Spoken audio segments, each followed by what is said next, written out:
kuna mama alikuja ka comment kwa video yetu ati tuliua my mom. So tuliingia Illuminati, tukaiua my mom ndo tupate do. Hiyo kitu ilitu affect, tukaanza kulia. Juu unapata vile ali comment, si tulienda tukarealize late watu washaona ile kitu. Unaona? Tutakusema enyewe ina make sense. How comes in 3 weeks watu wamekaa hivi sahi washa shoot kwa YouTube wako over 10k pesa, wao washaanza kupata pesa, wako sawa. Unaona? Sasa hiyo hizi zote zikifanyika, you have your uncle mwenye alipass pia. Ulimtuma kwa mama Becky. Kufanya nini? So tusaidie kuongea na mama Becky. Becky arudi home am accept kama mtoto. Basi vile tulienda na akamwambia huyu kijana kama ningetaka kumshika ningemshika kitambo na nitamshika akiendelea. Unaona? Akamwambia nenda kakae na watoto, hata wakikufa wewe wazike tu, mistake kujua. Unaona? Nenda kawazike tu. So my uncle akakuwa pale na tafadhali can you find time tuongee kwa watu wakubwa. Unaona? Alikataa. Akachukua 2 mop, akakuja mwalimu yangu la kwa mikanyaga kama hapo akatufukuza. Nikataka kufanya criminology.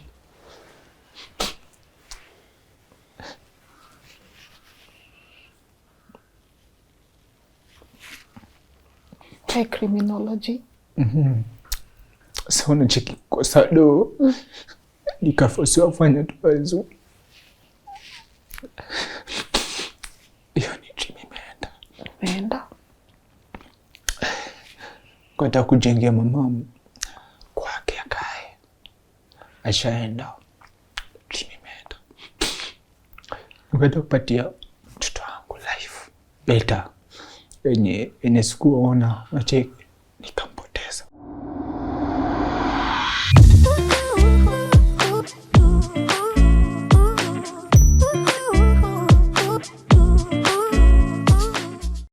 Hello, good morning and a warm welcome to LNS. My name is Lynn Ngugi. Now, the first time you see Becky and Summer, you are likely to judge them because you'll say, well, these are just kids who want to be YouTubers, disturb the peace, show people that they love each other and have the best kind of relationship. But then when you dig deep, you will understand that their story is based on rejection, toxic parenting, and these kids would definitely use some love, and that's why I thought their story was so important. I know all of you tagged me in their story, but I could not have done this story in the absence of our good friend now on the show, who is also a psychologist, a mental health advocate, and a mediator of the Supreme Court, Venus Chiengo, so that she would be able to, just listen to their story. She's seated somewhere on the corner as we get to go through this story, and it was very important for her to be present so that she would be able to tell us what exactly is going on. And by the time these kids leave this place, they might go with a couple of answers.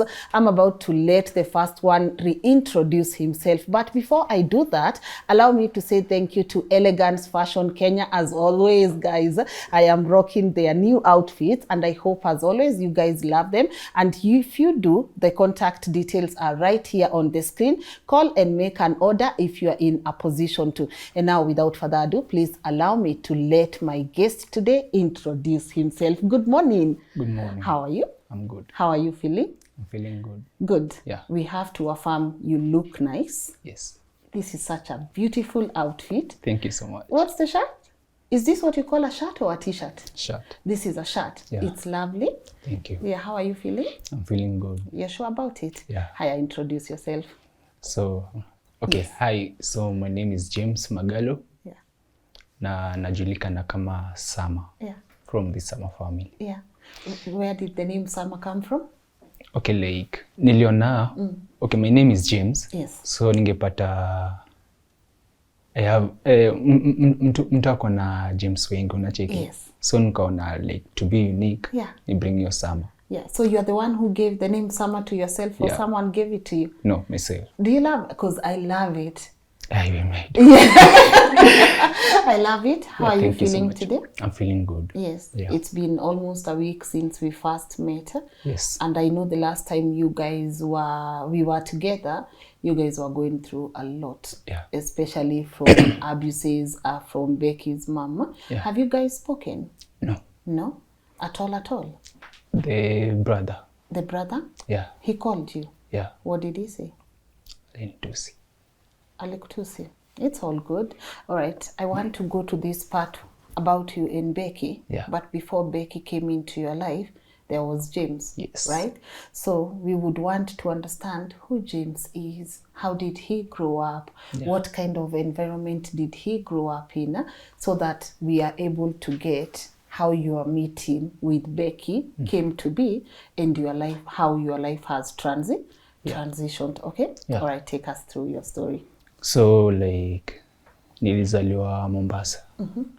At that time my dad alikuwa na kwa port. So my dad ni polygamous, alioa wake watatu. Okay. Na so my mom ndo alikuwa wa mwisho. Mom ndiye alikuwa last one. Yeah. Okay. Na sasa vile alikuwa anatuelezea vile alifika kwa hiyo marriage, wale wengine hawakumaccept. So wife number 1 na wife number 2 hawakuaccept mom. Yeah. Actually first alikuwa na ule wa kwanza alikuwa na at least anaonyesha upendo. But ule wa pili alikuwa hamtaki kabisa. Unaona? So like yeye mashida alikuwa amepitia ndio ilianza kuto affect si pia. Unapata si tulizali like sisi medada uko na watoto wengi like over 16. So unapata sisi kwetu tuko wa 7. Na sisi kwetu kwa 7, I'm the third born. Okay. Na mimi ndo kijana wa kwanza pia. So au wengine wawili wa first ni madem. Yeah, wasichana. Okay. So we are only 2 boys. Na wengine ni wasichana. So unapata hiyo life yenye sisi tulilelewa pale walikuwa na favor wavulana but in a different way. Au kutaka wasichana waende shule. But so for the boys like walikuwa na fight au wenye wako kwetu. Wale wengine walikuwa wanachukuliwa kama sawa, lakini hao wako kwetu walikuwa ni kama tuko wengi au kisomeshwa na wale walizaa ule bibi wengine walikuwa na watoto kidogo kidogo. So mama alikuwa na watu wa 7. Yeah. Na total mko 14. So 16. That means mko 16. Yeah. So that means mom ndiye alipata watu mob. Yeah, 7. Kwa familia. Yeah. Okay. The first wife alikuwa na 6. Alafu wa pili alikuwa na 3. Okay. Yeah, so yeah. So unapata sio life. Okay, like ilifika my dad aliretire tuko 5. Yes. Ikabidi ameenda Ushago ajenge. Na Ushago ni wapi? Migori. Yeah. Na so unapata life tulikuwa tumekuwa before ilikuwa poa, but then haikuwa favorable kwetu, kwa familia yetu. Juu saa vile mama aliolewa aliambiwa hautakaa kwa hii marriage for long. Unacheki. Nani alimshow hivyo? Step mom. Okay. Aliambia utakaa huko for long. Unacheki. Like tutakuzika mapema. So my mom akaingia kwa maombi. Alikuwa ule mtu wa maombi. So hadi biashara alikuwa nazo before alikatazwa juu alikuja yeye alikuwa na mindset ya biashara juu alikuwa miang sana. So unapata wale walikuwa na fight na yeye juu dad angeza mfavor sana. Unacheki. Basi yeye alikuwa anajitafutia. Alikuwa anatafutia watoto wake pia. Juu ungepata mateso alikuwa anapitia hapa akiwa kwa hiyo nyumba walikuwa naishi wake watatu. Wake wawili. So mwingine alikuwa huyo kwanza alikuwa Migori sasa. Ushago. Yeah, so ungepata mom hadi watoto wa my dad wengine walikuwa kubwa. Yeah, they were older than your mom. Yeah.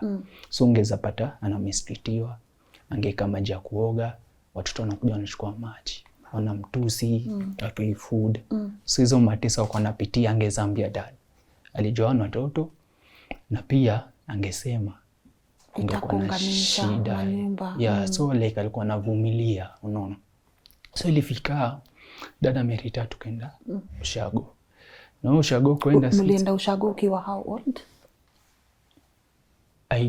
Nilikuwa 10 11. Yeah, so kufika si tunaenda ushago, si tulifurahia kwetu. Juu tulisema kila mtu anaenda kwa na nyumba yake. Unaona?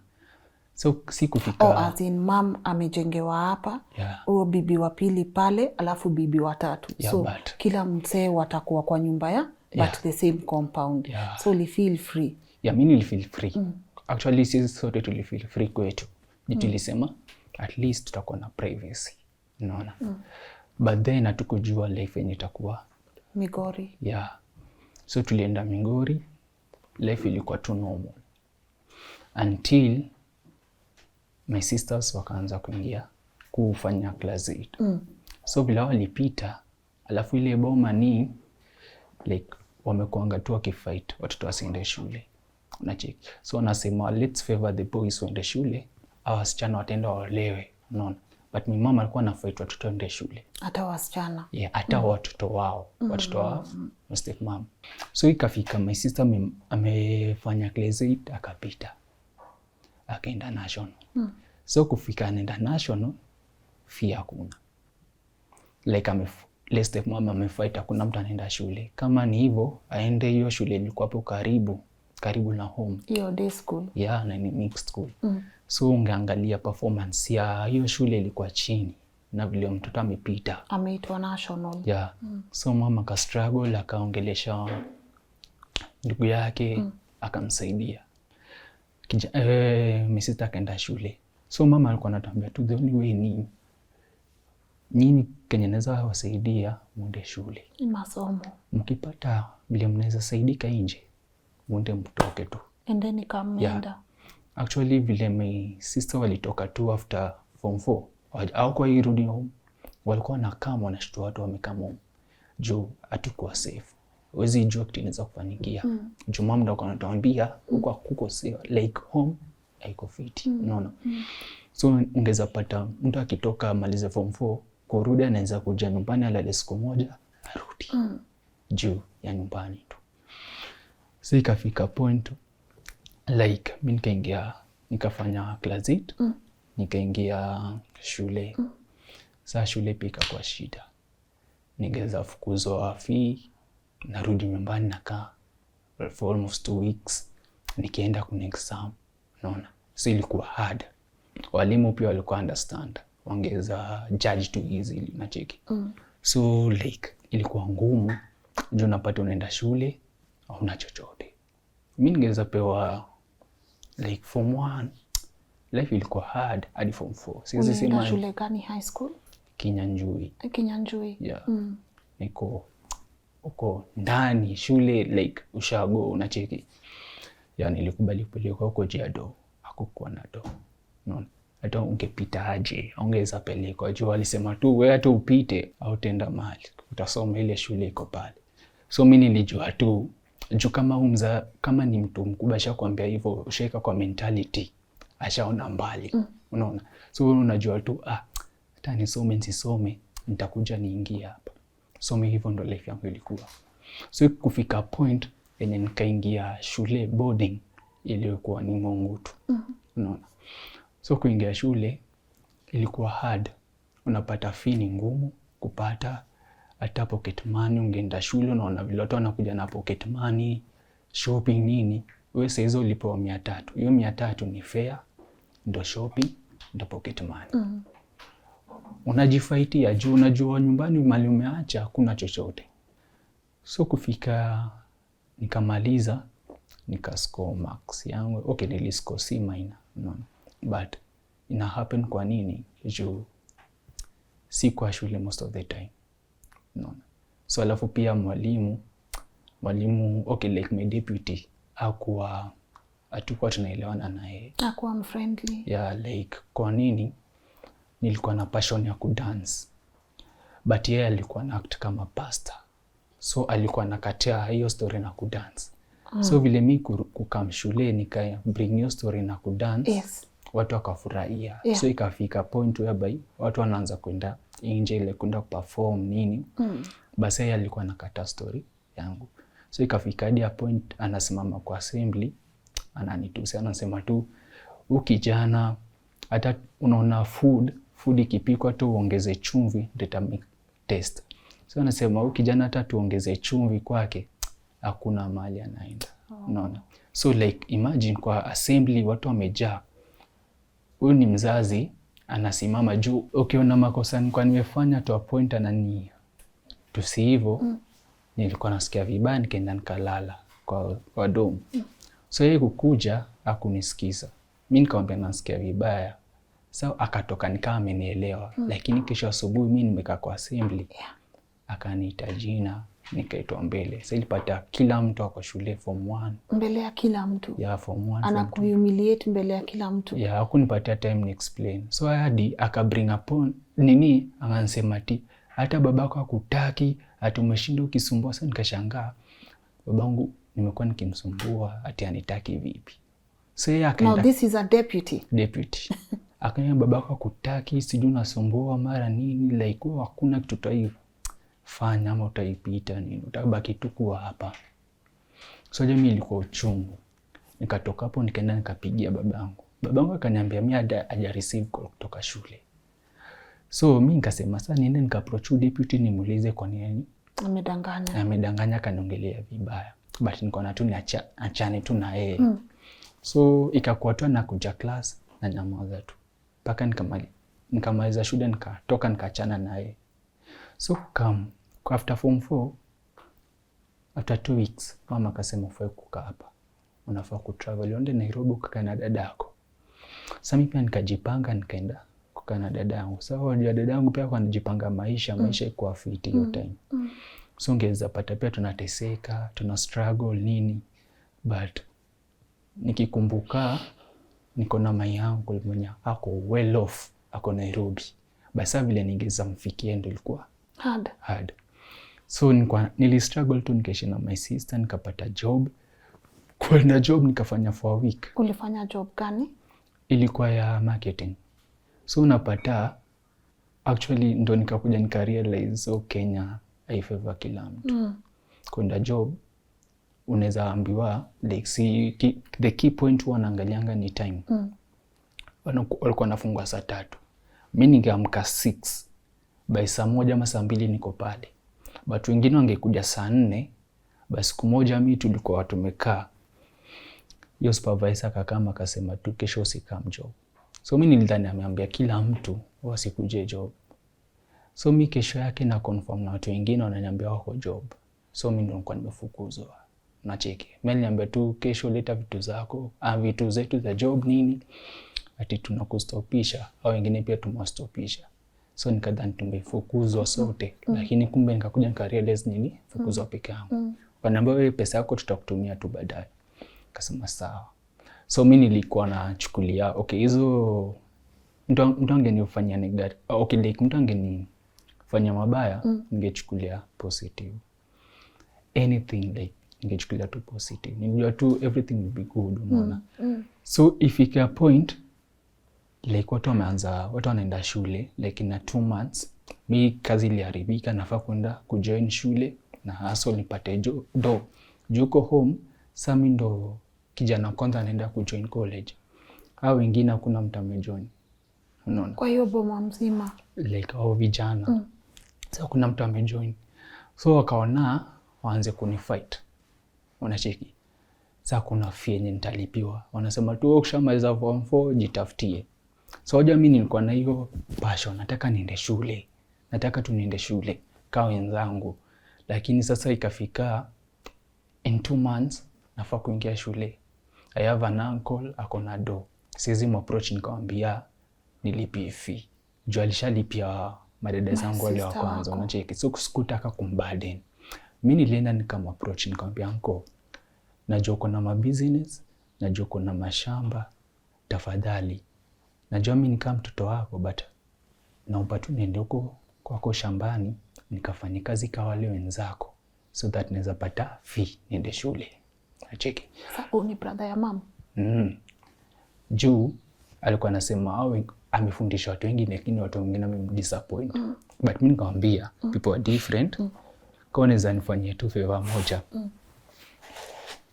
Nipeleke tu shule, unaona.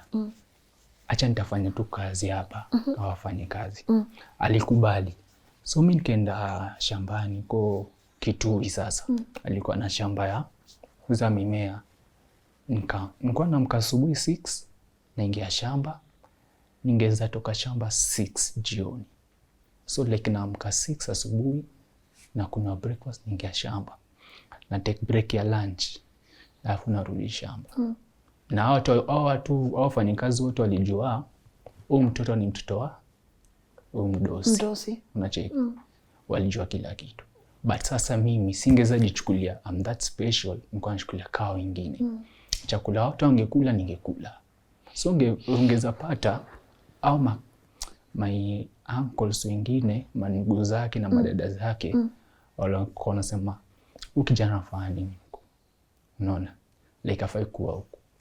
Jo, I was playing part ya kulinda mali zake na kufanya kazi. But hao wengine walikuwa wanaona mimi nikikaa pale nitakuwa favored sana. So that's why wako na fight nitoke huko. So every time my uncle angekamusha go, angepewa story. Ukijana afanye kazi, afanye nini. So nikamwambia uncle, wewe kama ni trust ni sawa, lakini mimi nafanya juu sijaifanya. Hatukuweko kwa hiyo mesha kulima, hatujaifanya hizo vitu. So the first time nenda kufanya hizo vitu. So mimi nilifanya, sikutaka pesa ya bure mtu atakupatia lakini aende akuongelea ama ufanye nini. Mimi nataka yangu. Kani kujitafutia nifanye nilipwe. Tukakubaliana. So kufika hiyo naenda shule, nikamwambia mimi naenda shule na ni fees structure yangu. Kaongeza nisaidia nilipie admission ni sawa. Akakubali, akanilipia. So utapata wale cousins wengine walikuwa wanapewa fee na wanakaanga nyumbani tu. But hao wanatry kunifight, mbona James anakuwa favored sana? Basi mimi sikuwa favored. Mimi nilikuwa nafanya kazi ili nilipwe. But hao walikuwa wanapewa bure. So ni fights kila pahali. Ni fights, unacheki. Home fight, huku fight. So unacheki, mimi nilikuwa na play my part. So nikaongelesha mama, nikamwambia you are like madada zako na ndugu zako wana fight nisikae huko. Unaona? Mama kasema wewe jifanye mjinga, you know what you want. Pambana. Yeah, pambana tu, jaribu tu.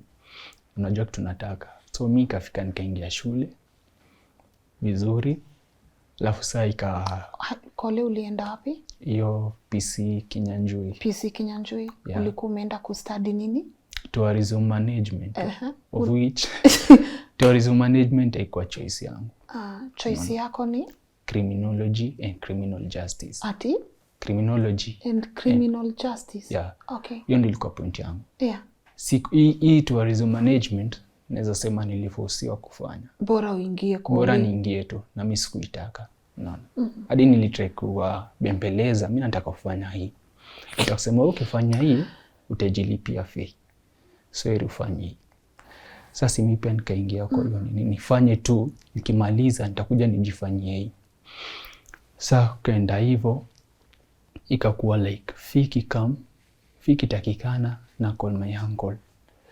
So nikicall my uncle, kuna wengine like lazima wajue ndo nipewe fee. Sasa nikaona hiyo itakuwa najisumbua sana. Mimi nikaanza ku apply help na kama nalipa. So wale ma students wengine pesa zingekama ungeenda kusherehekea, mimi napata narusha kwa fee. So wengine walikuwa wanajua huyu kijana anaishi maisha poa, alikuwa anaishi life hiti nini. But deep down mimi nilikuwa najua kitu napitia. So hadi nikiwa shule mimi mama angeza ni call James, atuko fiti huku.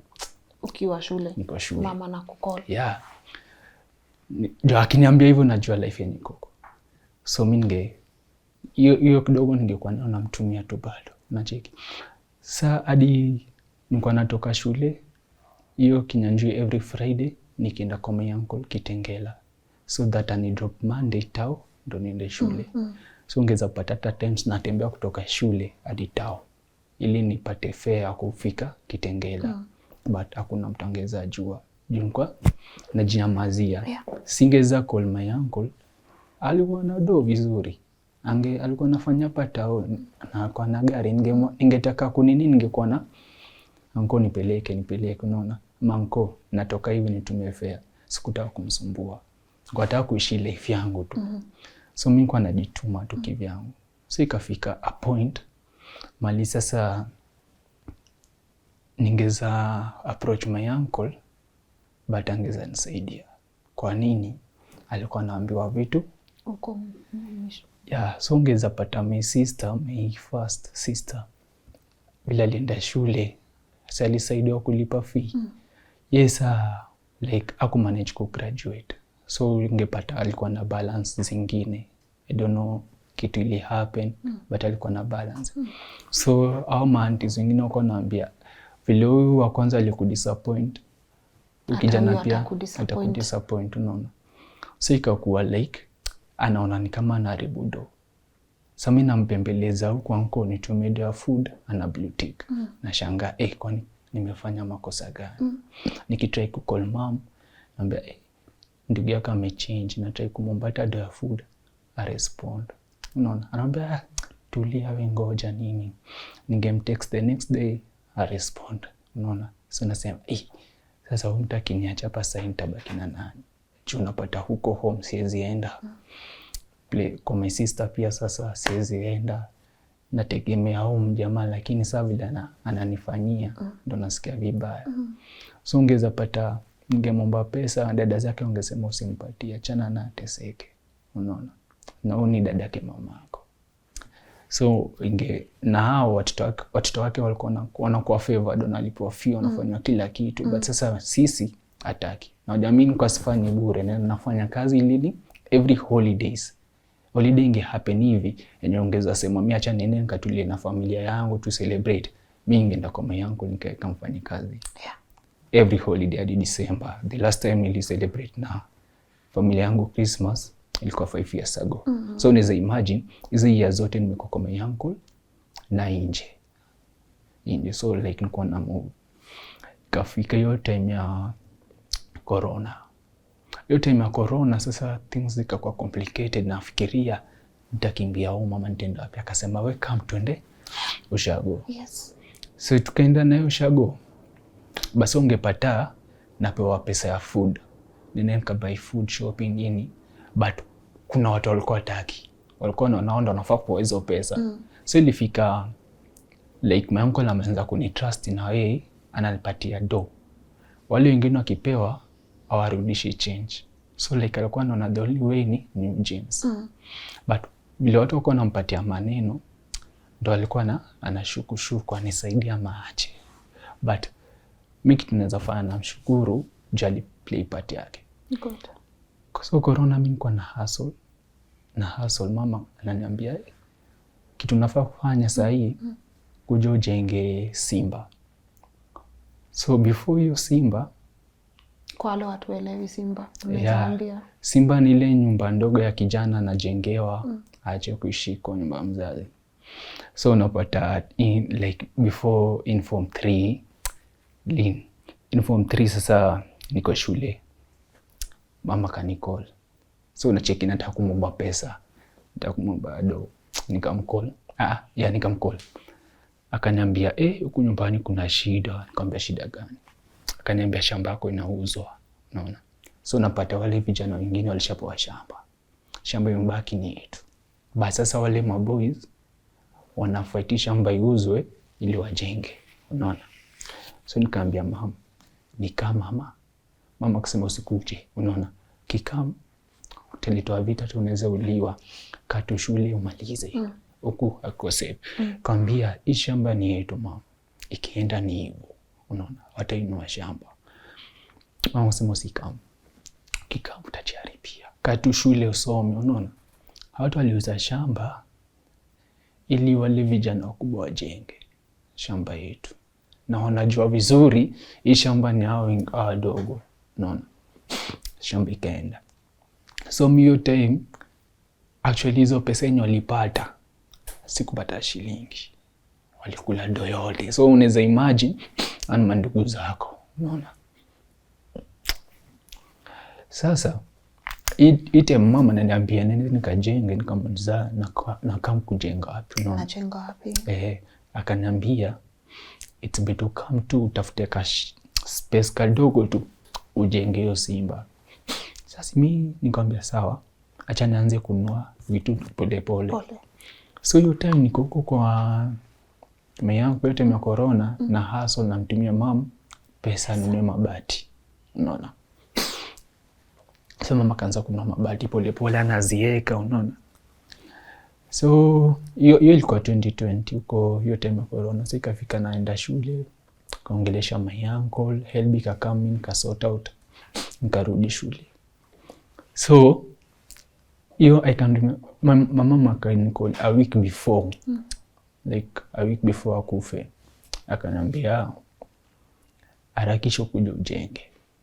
So jamii sikujua. Aliambia tu harakisha kuja ujenge. Mimi nikamwambia mama sisi tunafunga this date 18th nikimaliza na kama. So unajua hiyo nafunga 18th nilikuwa nafaa kutafuta story na attachment juu watu wako nafungua January. Nikamwambia nitachelewa kidogo acha nitafuta attachment. Mama akasema sawa. So kufika 20 like hapo 23rd nikampigia simu nikasikia tu mama yako ni mgonjwa, nikampigia simu akaniambia anaumwa tu na tonsils. So aje kuniambia anaumwa na tonsils, mimi nilijua mama ako strong. Ni tu tonsils ya kawaida. Hiyo itaisha basi sikujua kitu ina happen. So mama alikuwa pale ana fight hata akule. Like ilikuwa wiki hata food hizi pita, maji hizi pita. Ako pale watu wazimpeleka hosi. Unaona?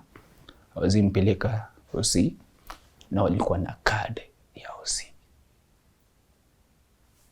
Alafu my step mama naona mamangu ni mgonjwa ana travel.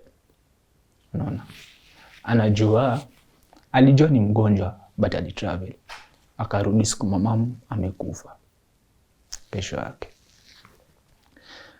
So unacheki mimi nikapigwa simu mamako amekimbizwa hosi na my cousins. So tulikuwa na my girlfriend kwa room. Sawa Becky. Ashapika breakfast. Food hata nimejaribu kukula iendi. Nashangaa kwani kuna shida gani. Kumaliza tu nimekaa tu hivi kwa bed call. So kazi nonga hata tujaongea naye hata kwa call. Mamako ni mgonjwa vibaya ashapelekwa hosi. Ameenda na nani? Your dad. Kwa call my dad naambia mama kwa haja kamba ndo tumemleta hosi. Hebu ngoja kidogo ndo nakukol. Yes. So mimi nilika tu simu jina after dakika 5 call na come. So unajua my dad alienda tu direct. James ya mama amekufa. Sasa unajua mimi nikashangaa amekufa aje? Like sijai lose mtu close. This ndo siku ya kwanza. Na huyu mwenye amekufa ndio kwa anatufaitia. So mimi nikajua hapa itakuwa ngumu kwa hii boma. Juu sasa kama mwenye kwa anatufaitia ameenda, si tutaisha. So nikaongelesha, tulikuwa na my girlfriend. Na unapata nilikuwa nimetext hata au dada zake nikamwambia na mama yangu nikamwambia mama ni sick ampeleke hosi. Hakuna mtu alirespond. Na unapata kwa hiyo familia yao kila mtu wanakufa kutoka chini. Na kila mtu ana collapse. Na kila mtu anakufa on Sunday. So mama pia alicollapse. Alicollapse akakufa. On Sunday. My uncle pia amecollapse akakufa on Sunday. Na kuna mwingine alikufa like wanakufa kuanzia chini. Unaona? So hadi unashangaa nini inaendelea. Unatry kufight usaidie but uoni. Unaona? But the aim yetu ilikuwa ni vile tutafute do tuweze kutoa mam. Familia yetu tutoe mam kwa hiyo boma. Tuende tukamtafutie mahali pengine. Hiyo ndio life mwangu alikuwa anatamani. Unaona? So kufika point yenye anakufa mimi nilijua tumeisha kabisa. Juu story mwangu alikuwa anatuambia before about hiyo boma na kila kitu. Tulikuwa tunajua tu tumeisha. Kwa nini? Ile boma kuna upendo. hakuna upendo kabisa, like hakuna. Like si tumekuwa threatened kuuliwa mara mob, no, but ni Mungu tu, tunaishi tu, no. So kufika vile mama lide alikufa, tulikuwa na Becky akanitangulia kwenda nyumbani. So watu wakasema mbona ukijana mamake amekufa haizi come kwanza, like sasa mimi ndo nafaa kutangulia huko. But the point ni sikuwa na fair au kwa najua na depend kwa hao wengine my uncle. So my uncle akasema tungoje kidogo nitawapatia gari mwende nayo. So si tunangoja, mama amekufa Sunday, Becky akaenda Tuesday, mimi nikaenda Thursday. Kwenda nyumbani ni kelele bado. Ati mama yako amekufa, hata una aulia ombolezi. So unacheki mimi nililia huko. Kufika huko siwezi enda nilie mbele ya mtoto mdogo kama watoto wetu, nafaa kuwapatia nguvu, unaona.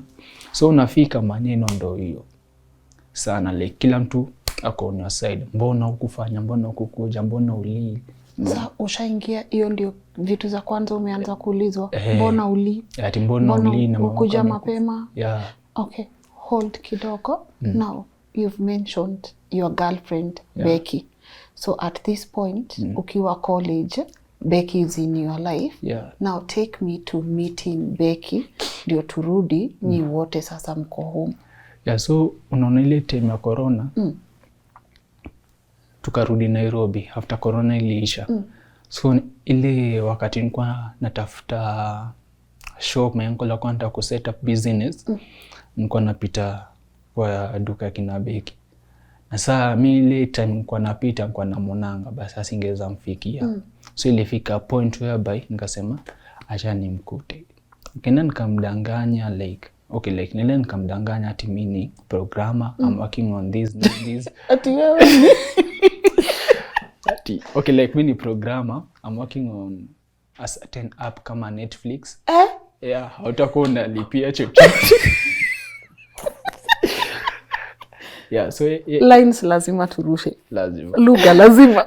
So unawakia kama ya Netflix. Yeah, like so dreams zako zikam true kama. So ile time namconvince namwambia hiyo story. Yeah, akaona like okay, hii story inaka interesting. Let me give you. Aya akaniambia acha nikupatie namba yangu tutaongea. Mimi nikasema this is what I wanted. Namba. Mimi nikachukua namba. Na at that moment nilikuwa natembea na baiskeli. Nikachukua baiskeli mbio hadi kwa nyumba, unaona. So like ikakuwa naenda kwa duka. Nataka kumuona, unachekisea I love to go and buy something. Atuongei like unacheki unapata hiyo the first day tulikutana na Becky. Becky aliopen up akaniambia maisha yake. The first day hadi nikashangaa unijua na open up unaniambia hizi vitu zote. Yakaniambia tu yeye yuko sawa, anaishi na stepdad ni Nigeria nini. Kasema rada. Kwani msichana anataka favor ama anataka nini? Unaona? But akaanza kuni rada. Akaanza kuniignore. Unaona? Alinipatia hiyo siku ya kwanza akaanza kuniignore. So alikupea story the first time alikuona. Yeah. Alikuopen up venye tu mlianza kuongea. Yeah, aliniambia tu mimi siko sawa like nini. Sasa nika like hiyo time ikimove mimi nikaanza kumwambia mimi niko na feelings kwako. Katuongeza date. Akaniambia tuwezi date juu ana time na pia anakaziwa.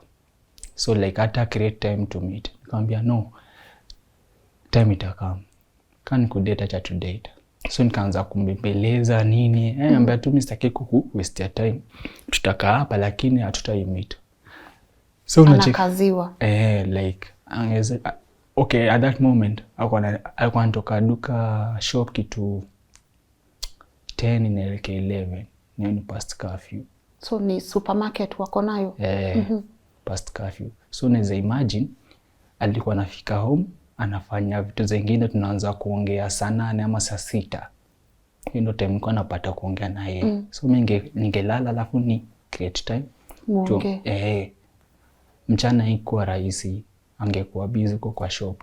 So mimi nilikuwa at first nilikuwa najua maybe ameandikwa huko ama maybe ni bibi ya mdosi, vitu kama hizo. Haya. Okay, like Becky alikuwa bigi. Na sasa alikuwa amefunika mask, so ungeza jua anatosha na aje nini. So ungeza pata hiyo time naenda kwa shop na mbeg, nataka kukuona, hakutaka kunionyesha uso. Sasa nilikuwa nambembeleza. The next day nilikam, alikuwa na tent. Alikuwa amepigwa, macho imeturn black. Sasa yeye akashanga, mbona sikwambia sikuonyesha ukijana uso wangu, unaona? So mimi nikampiga picha, nikaanza kumwongelesha, namwambia I can be there for you, na try bring close, Joshua open up. Najua story yake. Akuonyesha dent, amekwambia nani amemchapa? Hakuniambia nani amemchapa. Nikaja kumwambia anieleze, alikuwa hataki. Anambia tu nitakuwa sawa, mbona wewe ndio si?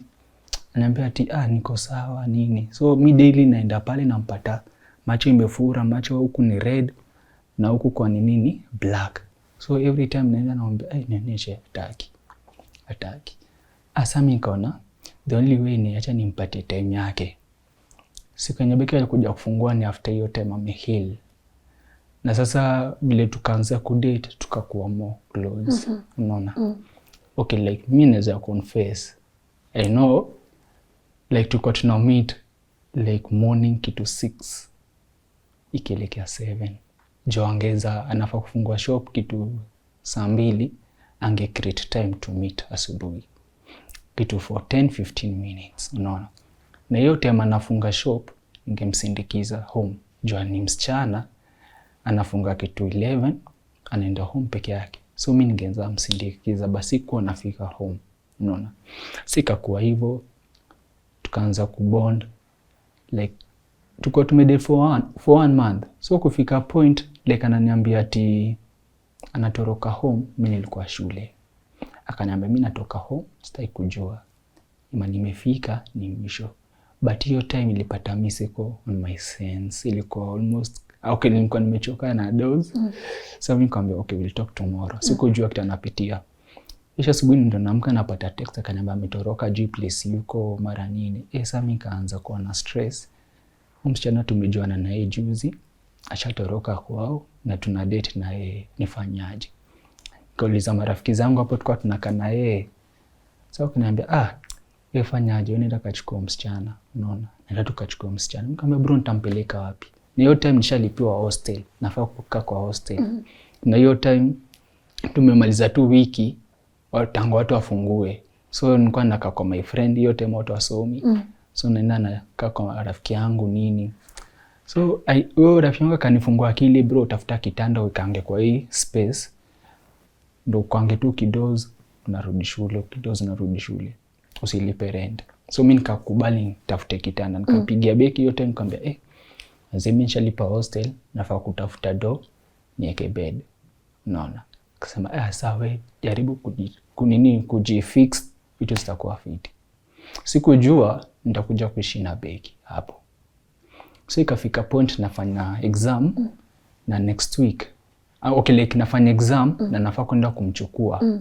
Nikaacha exam hiyo day, Friday, it was on Friday, nikamaliza mbio nikaenda Kitengela. Nikampata place fulani. Mimi nikamwambia okay, mimi sikuachi huko. Kama ufeel kama uko safe, sikuachi. Nitakubeba twende na wewe. So that was the first time nampeleka Kabiria. Na unapata Kabiria haiko safe. So Kabiria hapo ndio umepata hao? Yeah. Hapo ndio hostel zenyu zilikuwa Kabiria? Zilikuwa hapo ya Kabiria. Na sasa unapata move to a place na slum. Na huko sana ni nyumba za mabati. So ungeza pata ni hiyo gorofa ya mabati. Watu wajua na struggle juu kuna joto. So mngeza vua nguo mchana, hata ama mwendo mkae mahali ndio mrudi usiku mkae mali kuna tu nini air fiti.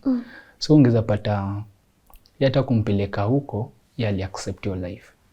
Haku ni judge amani. Mimi nilimwambia tu nilimuonyesha life yenye naishi. Nikamwambia tu ndio life yenye mimi naishi. So unapompeleka ndani ya nyumba ni nini umebai? Mimi sasa nilikuwa na bed. Rafiki yangu ako na bed na vyombo. Sasa mimi niko tu na space nimeka bed. Na hiyo bed pia unapata tulikuwa tumebuy second hand na mattress second hand. So unapata mattress like imeingiana. Ndani. Yeah, ndani. Sasa ikaanza kuwa tricky. Ndio hapa mimi na struggle food. Nyumbani pia najua mom anategemea ile ka 200-300 nimtumie.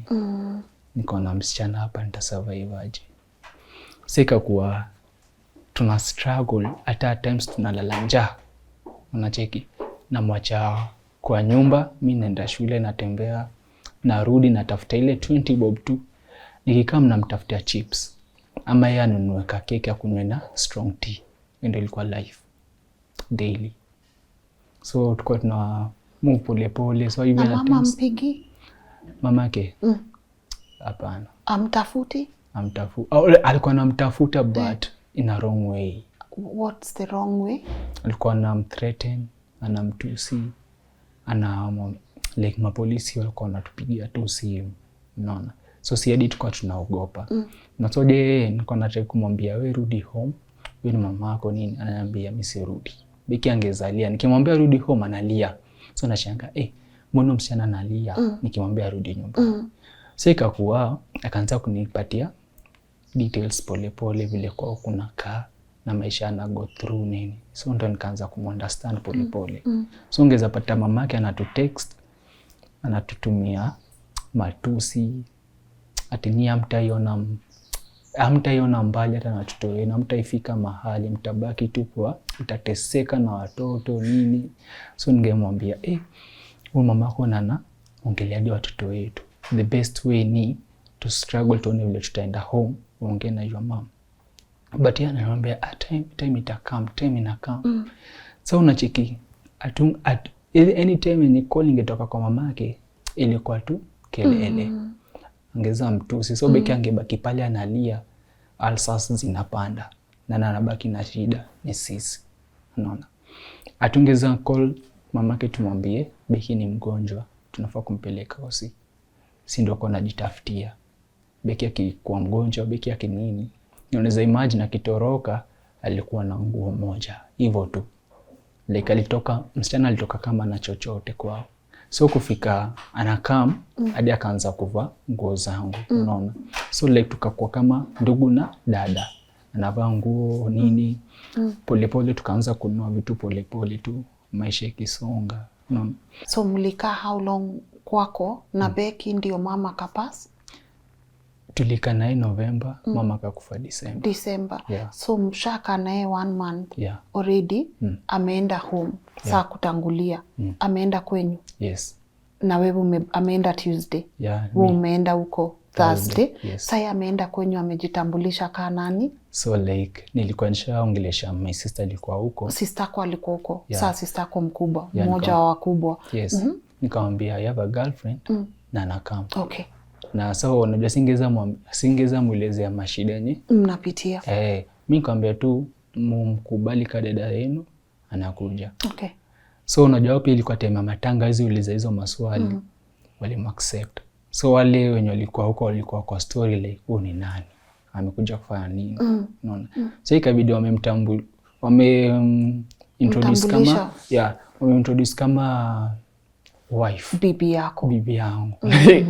So unapata sisi tulikuwa tuna date. Hatukujua life itakuwaje. Sisi tulikuwa tuna date. But sawa walikuwa wanachukulia wameoana. So sasa ako huko home wanajua ni bibi na wewe umeingia on Thursday. Umekaribishwa na matusi na kelele. So mi kuingia tu nyumbani, dada zangu akaniambia usijali. Hapa kitu tunafaa kufanya ni kumzika mama. Tutoke. Unaona. Sabat ikakuwa kelele. Hadi hiyo time yenye watu wanashoneshwa manguo za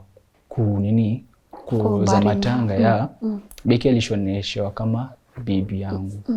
Kama wenzetu, unaona. But wale kuna dada yake mamangu alikuwa anakataa, anasema hapana. Hawa watoto ni wadogo, wafai kukuwa naishi pamoja, vitu kama hizo. Na yeye mbona anavaa nguo, yeye ni kama nani? Unacheki. So mimi nikamwambia, nilikuwa nishongelesha mama before atakufa, nikamwambia mimi nakuja nyumbani na msichana. Of which nilikuwa hadi na hizo recordings tukiongea na mama. Mimi na come home nakuja na msichana, unaona. Mama akasema wewe come. But hawa walikuwa wanakataa. Unaona. Mimi nikamwambia tulishaongea, hadi alikuwa ashaongelesha mamangu kwa simu. Beki washaongea na mama kwa simu? Hiyo time nilikuwa mgonjwa. So yeye ndo alikuwa anaongea na yeye, unaona. Basi hawakuwa ionana. So ikafika point hivi la amekufa ndo yakaenda home. So jamii kwenda nyumbani, nilikuwa nimeona the last time nilikuwa nimeona mamangu ilikuwa 2 years before. So na okay, like nilikuwa nimetoka home 2018 ya narudi nyumbani kumpata mamangu kwa mochari. Nacheki. So ilikuwa ngumu juu tulikuwa tumebond enough, like sijui ile naweza sema tulikuwa tumebond na yeye ndio alikuwa anamuona ananiokolea. So nicheki yeye ningeza enda home anambia mtoto wangu umenona. But wale wengine una amekonda, unaona. So mama alikuwa vibe. Alikuwa tu wewe ndo utanunulia nini, wewe ndo utanunulia. So like tulikuwa tumebond na mamangu in a way, like hadi alikuwa ananiprotect, anasema usikuje home. Na dad yuko tu. Mlikuwa mmebond? Hatukuwa tumebond na my dad. Juu ya hao wengine wenye wako mbele, unaona. So kuna wengine wako wanajibring close na my dad, of which si tulikuwa tunasukumwa. So mimi nilikuwa na bond na my mom. Hata nikitaka pesa kwa my dad nilikuwa napigia mom, anamwambia. So sikuwa close na dad. So hiyo time namlose, so nikabaki sasa sina mtu. Mwenye akanikubali ni my uncle. Mwenye walikuwa anawalipia shule. So unajua yeye ili anikubali alishaona kazi yangu. Nilikuwa naenda nyumbani nampikia, nawapikia familia, unaona. Naosha vyombo, na mop, like nilikuwa kama mfanyikazi. But mimi nilikuwa najua kitu nafanya. Juu yote ya corona walimove ka family, but mfanyikazi alienda home. Asante, singeza ona kulikuwa na maishu hapo kwake. So ningeza pata mimi ndo niko pale kama maid. Basi mimi sikuwa naangalia hizo vitu, unaona. Kwa najua mimi tunataka tu mtu anifundishe. Sikuwa naangalia vitu zingine. So ungeza pata ndo niko nibaki na yeye. Mmebaki na yeye. Yeah. So mkaanza kutayarisha mazishi ya mama. Kwa na maisha huko pia, like kujenga nini. Mimi ka struggle nikajenga, and then 3 days wanakuja kunisaidia na watu wa church wa mama. Ndio kama kunisaidia nikamaliza kujenga. Kaambiwa kama unataka kuishi hiki, kama uko sure utaishi na msichana ama utaka na yeye, akiingia kwa hii room atakuwa bibi yako. Jowezi, like itakuwa ni umemkubali. Unaona? Sasa mimi niko ready na yeye. Ikabidi tumeingia na yeye, ni kama hii ndio itakuwa nyumba yetu. Yeye pia alikubali, tukaingia. Cause mama haizi zikwa kabla hujajenga. Hadi haizi zikwa kabla pia sijalala kwa hiyo nyumba. Unaona? So ilikuwa lazima nikaingia. So unajua yeye vile alikuwa ameniambia nikuje nijenge nyumba, sikuwa najua nini yake. Unaona plan yake. So kufika hivyo vitu zilienda hivyo vibaya. Ile mama akakufa, si tukakaa Nairobi na my girlfriend. Place tulikuwa tunaishi tulikuwa tumehostiwa na my friend. Na huyo beshte yako sasa. So sasa tunaenda at gym tunaanzia. Nikatafuta yule mama yangu nikamwambia mimi naenda kuishi nje. Tafadhali nisaidie kulipa rent. Unaona? Sasa akakubali. Akaniambia ni sawa, mimi nitakusaidia tu. So ikaanza like nilikuwa nimepata do kidogo ya help na savings zangu. Tukaenda tukanunua vitu kwa nyumba, tukajaza. Sasa ikakuwa ni shida ni kulipa hii rent. So unajua every time naenda shule naacha Beki kwa nyumba. Kwa nyumba ashakuwa sasa ukweli ni wife sasa. Yeah. Mlikuwa mnalipa rent how much? 5K. A single room. Na hii 5K sasa kwa ngumu kulipa. So unapata mimi na my girlfriend tuko kwa hii nyumba tunakaa. Every time naenda shule na feel vibaya. Umemwacha home. Nasema unajaenda nafaa kwenda shule. Ni msichana. Lakini sasa mimi ndo naenda mbona, unaona. So yeye pia angebaki nyumbani analia kwa nyumba, anasema sasa mimi siendi shule, marafiki zangu ni tulimalizana nao wananiuliza kama naenda shule, mimi nawadanganya naenda shule. Sasa mimi nikaona hii pia ni stress nyingine, tutafanyaje? Unaona. So corona ikakam. Ile time corona inakam, mimi nikaona okay, like my uncle sa pesa ikaanza kurudi chini juu yote ya corona. Sasa ikapata hizi tusaidia vile alikuwa anatusaidia. So ungeza pata tuna struggle hata kulipa rent, tunakuja tunafungiwa nyumba, chakula tunalala njaa like 24 hours. Ile unaamka leo, kesho ndo unaona food.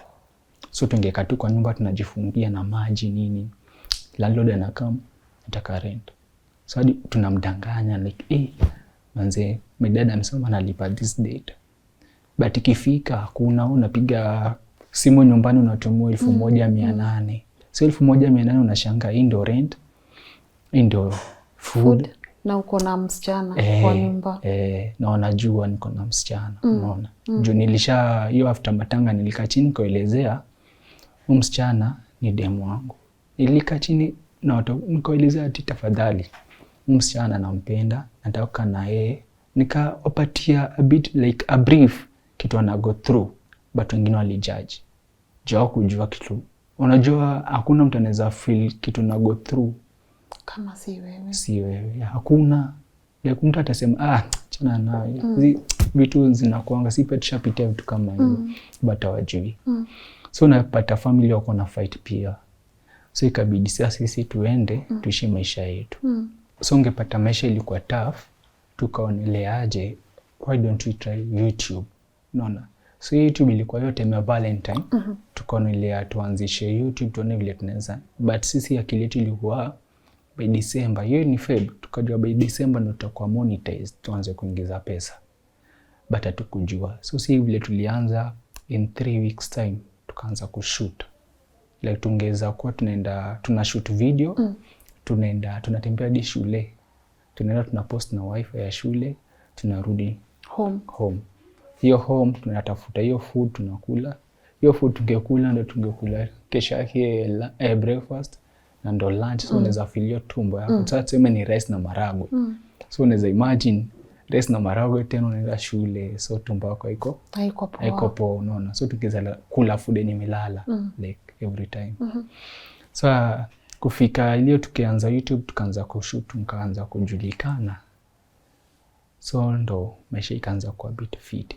At least tunaweza pata kutembea, kuvaa nguo vizuri, kukula. Maisha ilianza kuwa poa. Pesa inatoka wapi? YouTube. Naongeza pata wale wenye wanatuwatch vizuri. Wanawasaidia. Wanatusupport. Walikuwa wanaona watoto wanaishi real life. Unaona? Hiyo tulikuwa tunaficha. Sufuria iko pale, nini inaonekana, sahani, kikombe ndo hizi. Walikuwa wanaona, tulikuwa tunaficha chochote. Tulikuwa tunaishi real life. So kuna watu walikuwa wanaona watoto wanaishi real life. Mtu anakutumia 5,000, mtu anakutumia 1,000, mtafute vile mnaweza survive. So maisha ilikuwa hivyo. Until tukakam kujulikana vizuri. Sasa watu wakaanza kutu hate. Na unapata mtu anakuhate ni mama.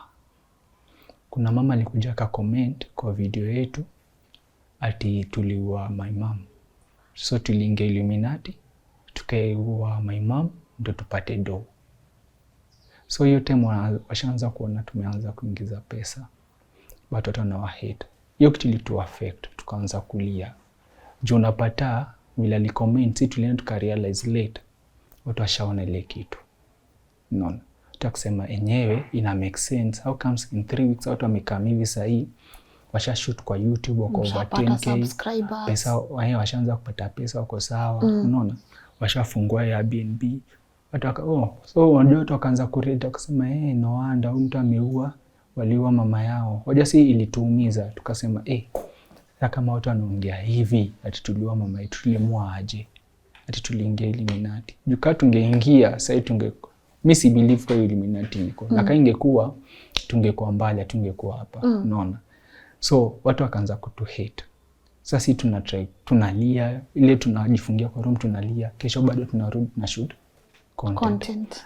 Alafu bado mama Kebeki ako tu kwa on our side. Yeah, na ukipata ile point, unajua watu bado wanauliza mbona niliacha shule. Mimi sikuacha shule, nilidefer. Na reason ni niko na madada wenye wako nyuma yangu. Siwezi ona my sister wawili ndo wako nyuma. Nao siwezi enda shule nao bado wako huko nini. Unajua msichana kaja soma atachukuliwa vibaya kwa society kuliko mwanaume. Unaona? So unapata vile wao pia waliacha kunisaidia my uncle lini, ikakuwa kuna shida sasa, siwezi jilipia fee, yani vitu zilikuwa tu rough. Mimi nikaona ni defer, but hao hawakuwa iangalia hiyo situation.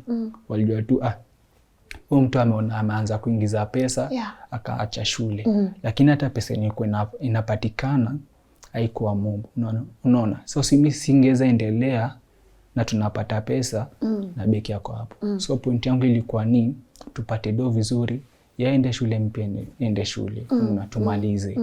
Basi unacheki situation vile ilikuwa. Yeah, so kufika point whereby na like tunaishi life yetu like hakuna mwenye anatusumbua.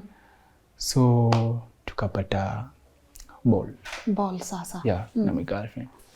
Ikakuwa tough. Juu hapa mimi nikiishi na my sister alikuwa na ball. Okay, like mimi na feeling nilikuwa sitaki kumkaribia. Nilikuwa na feel tu naogopa juu ya ball. Hadi sitaki kuguza, hata kiniambia niguze nini nilikuwa naogopa, sitaki. Unaona? So akaniambia wewe kaanga ready. Siku utakuja upate msichana apate ball yako, wewe ndo utamwangalia. So mimi sikujua. Yote mwenye Becky alipata ball ndo ile nilikuwa naogopa hiyo kitambo ikaanza kupotea, unaona. So shida yangu ilikuwa ni vile tutaraise mtoi aje. Pesa haikuwa shida ama nini. Shida ilikuwa ni hakuna ile parental ule mwenye anaweza kukusaidia kulea mtoi, unaona. Becky ajui this is the first time, unaona. So we tried to reach to our mom. Nikamwambia babe, before to bring it kwa internet, tuambie your mom, unaona. Ajua badala aende kwa internet apate msichana wangu ako na mimba, unaona. Hata kama tuongea tuelewani, mwambie tu. Alitry, akamcall. Alijibu majibu mbaya. Nikasema sasa tutafanyaje? Mwambia mnaniambia tuko na ball kama nani, unaona. Mnaniambia mko na mimba, tufanye nini? So Becky akamwambia mama, can we talk? Tuwezi ongea. Kakata tu simu. So unajua sisi tulishamzoea juu tukimwambia chochote alikuwa anatujudge. Hata can remember there's a day tulimwambia okay, like tunajua tu tukisema hivi atatujibu vibaya, but tuna push to try to on vile tunaweza pata blessings zake, unaona. So tukamwambia happy Mother's Day. Tumemtext asubuhi. Alituharibia mood hiyo siku mzima. Akamwambia go and tell the mother to your boyfriend, unaona. Sasa anajua my mama amekufa, but still anatustab. Sisi tunatry ku heal, but anatustab.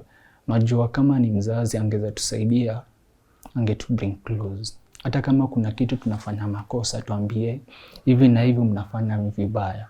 But yeye alitujudge this story vitu tumekuwa tukipitia. Well, call Mama Becky, ukimtafuta ulikuwa unatafuta nini haswa? Simi ndo like Becky ndo kwa na mcall. Mlikuwa mnatafuta nini kwake haswa? Hiyo love ndo sisi tulikuwa tunataka. At least unaona Becky tukika na yeye alikuwa anatamani kwenda home, unaona. Basi vile wao walikuwa wanamwambia ilikuwa vibaya, unaona. So like nimepatia dakika 2 ufike hapa, kwa utafika hapo siwahi kuja huku, unaona. So ungeza pata ani tuna try ku bring mama close, but anatukataa, unaona. So every time tunge bring your story ingekuwa matusi, tungekuwa tunatusiwa tu, unaona. So hadi tuna feel okay, zile matusi ama tu ile kuwa ile matusi. Kuna zingine hatuwezi sema kwa kamera, but ni matusi. Yeah. Saa hiyo hizi zote zikifanyika, you have your uncle mwenye alipass pia. Ulimtuma kwa Mama Becky. Yeah. Kufanya nini? So tusaidia kuongea na Mama Becky. Becky arudi home ama accept kama mtoto. Basi vile tulienda na akamwambia huyu kijana kama ningetaka kumshika ningemshika kitambo na nitamshika akiendelea, unaona. Akamwambia nenda kakae na watoto, hata wakikufa wewe wazike tu, mistake kujua, unaona, nenda kawazike tu. So my uncle akakuwa pale na tafadhali can you find time tuongee kwa watu wakubwa, unaona. Alikataa. akachukua tu mop, akakuja mali my uncle alikuwa amekanyaga kama hapo akatufukuza. So tukatoka tu. So my uncle akasema huko ni kubaya, the only way ni achani na mama huyo, mama kaini tu maisha yenu. So tunataka uncle, si tunataka tu your blessing. Akamwambia ni hapana, kama mikata. Hata mimi nimejaribu, simuona nimetusiwa. Sasa tukaona mali imefika hakuna. Tulishaambia watu kwa social media tuna separate, Becky anaenda home, mimi naenda home. Hatukuambia reason ni nini. Juu mama Kibeka akamwambia Becky before come home uende shule. Na Becky alikuwa anajua anaenda shule, unaona. So kufika nyumbani mama yake anamwambia si mimi nilikuwa naongea naye, uko naongea na dada yangu. So like mama yake unaweza imagine Becky anamtext mom good morning, like mama yake sweetie nini, basi yenda anaongea naye. So kufika home anamwambia umekuja kufanya nini huko? Nini umeniletea? Naweza sema nimeona. Ile hata ungekuja na mtoto tujue ile kuna mtoto. Na anajua vizuri ile time tukimhitaji tukiwa na mtoto hapo hapo. Nini ile happen ya mtoi? Miscarriage. Unapata tuko na double stress, ipa na go stress ya mama yake anamtusi, unaona. So hiyo ndio ilienda ikamdrain vibaya. Ikamdrain. Tukapoteza mtoto, unaona. So hiyo time tunaenda kuongea social media, unajua tumetry kumprotect kama mama, unaona. Kama tungetaka kusema hizi vitu tungesema kitambo ile time, but tuko tunaficha. Tukapoteza mtoto akujua, unaona. Naongeza pata hizo stress nienda kwa natuletea na cheki. Tukao tunaishi maisha yetu. Hata tukutaka hata story yake. Can even remember tukao tumeenda hata OC tukaulizia the way forward, wanatu advise, wanatupatia food, food yenyewe Becky anafaa kukula kila kitu, na yeye ndo angefaa kutusaidia, unaona. So yeye alikuwa anatujudge, anatuongelesha vibaya. Sasa tunashangaa hadi nakaa chini nauliza Becky, huyu mama yako kweli? Juu vitu anaongea hadi mimi sielewi. Becky anasema ni mamangu nini. Ulijaribu ku reach out kwa sisters zako wakubwa? Niliongelesha wao, kila mtu anajua. Basi kama my uncle alifanywa hivyo, kila mtu alienda akarudi nyuma, akasema uko hapa haiwezi, unaona. Sasa vile alikuwa na tuongelesha na anaongelesha my uncle vibaya, tukaona tuachane na yeye. Sasa kuna watu wengine walikuja huko kwa my uncle. Nikaambia my girlfriend, anything can happen here anytime, unaona. Hatuna place ya mama alishatumess. Juu yeye alituambia Becky arudi shule. Si tukachana mali tuko tunaishi, tukapeana vitu, tukauza vitu zingine, unaona. Tukijua Becky anarudi home, mimi nene kakena my uncle. Kufika vitu zimegeuka. So tena arudi kwako tena. Unaweza imagine like hakuna hata chochote sasa. Na kwa my uncle mali naenda ana host watu wengine, unaona. Na mali sawa ana host watu wengine, yeye pia pesa zimeenda zikarudi nyuma vile corona ilimuaffect. Unacheki. Sasa ikakuwa tough. Nikamwambia kitu inaweza happen hapa kwa my uncle, ama tunaweza fukuzwa, tutaenda wapi? Tafadhali. Hiyo si alishaenda nyumbani time ya kwanza. Akakatazwa, akaongeleshwa vibaya nini. Tukamwambia wewe nenda nyumbani sasa ujaribu. Na my other uncle so akamwambia nenda na bag. Usienda hata na bag, nenda tu hivyo. Uende kaangalie kwanza. Kama utakubaliwa utakuja uchukue nguo. Ukikatazwa utarudi tukae na wewe huko. Becky akaenda. Alipelekwa na my uncle. So kufika aliniambia tu vitu ziko sawa, mamake hajaongea na yeye, unaona. Akapata nafasi ya kuongea na mamake. So jamii place huku nakaa, so kwa my uncle kuna other uncles, distance uncle wawili walikuja hapo. So sikujua aim yao ni gani ama walikuwa na plan nini, unaona. Basi ungeweza pata mmoja wao alikuwa against me. So ndo mi like nikaanza ku reconnect, nikajua kwa nini, unaona. So ungeweza pata ule auntie mwenye alikuwa na fight tusiwe pamoja na Becky, my uncle asinisaidie, wako na mwanaume. like wanaelewana. Na so mwanaume yeye alikuja hapo, sijui kitu alikuja kufanya, but alikamkumesa vitu mob huko, unaona. So ikakuwa like yeye ndo anaweza reach mama Becky. Juu saa ule my uncle alishafukuzwa, so huyu ndo anaweza tusaidia. Sasa hii nikakaa chini nikamuelezea vile vitu ziko, na akajua akifika huko anaenda kusema nini. So hiyo vile Becky alifika huko, wakasema unajua hiyo ile time ya kwanza nikipeleka Becky nilimpeleka saa 3 ikielekea saa 4. Na hiyo time mamake alikuwa na insist nini nikalale huko. Na unajua sasa sisi tulifundishwa tunakuanga na mila, siwezi lala kwa in-laws hata kama ni nini, ama siwezi ingia huko kama wakubwa wangu ama mzazi wangu hajaifika huko. Hajaingia huko. So mimi nikaona the best way nifike tu hapa. Na mali tulikutana nao, tulikutana na mama Becky, bro wa Becky na auntie yake kwa barabara. Of which tulikutana nao kwa barabara, Becky hakuwa anajua nyumbani. Walipata kawashahama. Hatukuweza jua tufike wapi. So the only best way mimi nikaona tufike hapa, aka insist mimi kwambia nimetoka na kia nyumba, siwezi lala hapa. So lazima nirudi. Basi sijui vile alichukulia, of which anasema nilienda nika drop msichana wake hapo nikaenda. Sasa naweza imagine nilimuelezea kila kitu hiyo day. Unaona? Juu niliambia Becky acha tuende kesho asubuhi. Becky akaniambia hapana, ukiona maonga mi insist niendelee usiku nipeleke. Maybe unaweza kuwa ameniwekea sherehe like nimerudi home. But alirudi vitu ziko normal. Hakuna chochote. Akaanza kuletewa maneno, anatusiwa nini. Akaniambia mimi sikai, natoka. Katoka tena. So kukam niko kwa my uncle na hao wengine pia wako hapa. So watu wakaanza kuongea kivipi, msichana alipenda huyu kijana jia malia uncle yake. Basi unapata mimi nikimit na Becky, nilimwambia ukweli naishi kwa my uncle. Hizo pesa ama hizo vitu mali yenye unaona huko, hizo ni zao. Kwetu ni Migori, mimi sina do. Nilimwambia tu ukweli. So kama utanipenda nipende vile niko. So mimi nilikuwa nina baiskeli. Unaona? My uncle alikuwa na do. Singeweza sema ati ni my dad.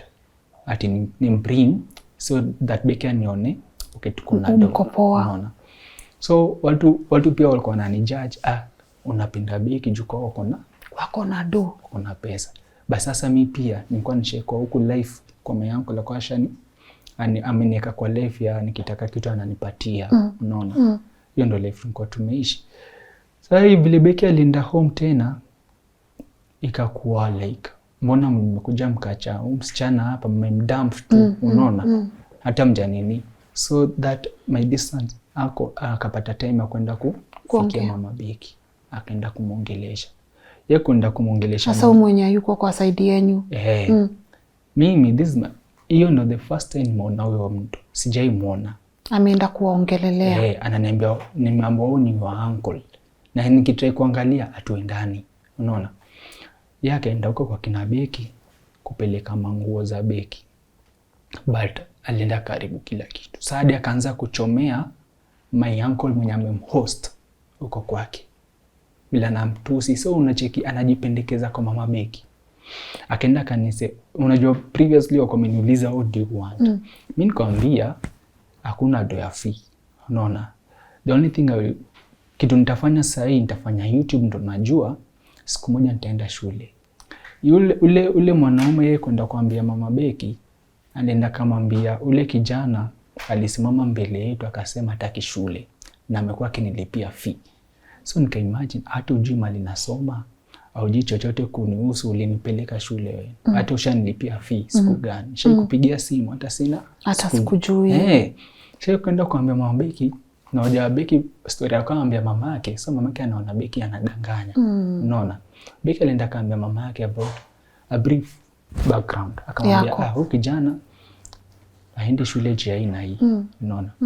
Kwao ni hivi na hivi, babake ako hivi na hivi. Unaona? Sasa yeye kwenda huko akaenda karibu kila kitu. Kaambia hata tulikuwa tuna warn mamake huyo asiende kuolewa huko, hata vile alikufa hatukushtuka. Sasa nasema huyu ni my uncle. Unaona? Akaanza kuharibu, kuchomea hadi my uncle na narudi kwa nyumba. Sasa unajua mimi nikasema, so kuna my cousin fulani tulikuwa tunakaa naye hapo, yeye pia akaniambia vile watu wanaongea au kuongelea fiti. Kwanza huyu uncle yako kuongelea poa, unaona? So my other uncle alikuwa na fight, how can we help the boy? Unaona? Tunaweza msaidiaje? Mimi ndo niko naye sahi, na yeye plan yake alikuwa akisema wale watu walikuwa hataki. Alikuwa anasema, what if tukinulia huyu kijana shamba, nene nimjengee akaetu kivyake na msichana. Unaona? But wale watu walikuwa wanakataa. Hapana, kwa nini unataka kumsaidia? Utamsaidia mpaka siku gani? Unaona? But my uncle alikuwa anajua pain tuna go through. Hadi I can remember kwa tumeka kwa room, my cousin mwenye na respect aliambia tu my uncle, huyu kijana cha nini apande gari aende kwao, hata akikufa kwa barabara acha kufe tumzike kama mama yake. Naoni my cousin anaongea hivyo, na this is the same person nilikuwa namsaidia akiitwa polisi kwa my uncle. Na nime witness mara mob watu wakitaka kujidunga kisu, na unapata mimi ndo naenda kuwasaidia. So unapata most of them my cousins wanakwenda kujidunga kisu na mimi ndo nasaidia, alafu hao ndo wanaenda naongea vibaya. Wanataka kujidunga kisu kwa nini? So unapata huyu mwenye ananiongelea vibaya wa kwanza alikwenda kujidunga kisu juu kwa anataka logbook ya gari.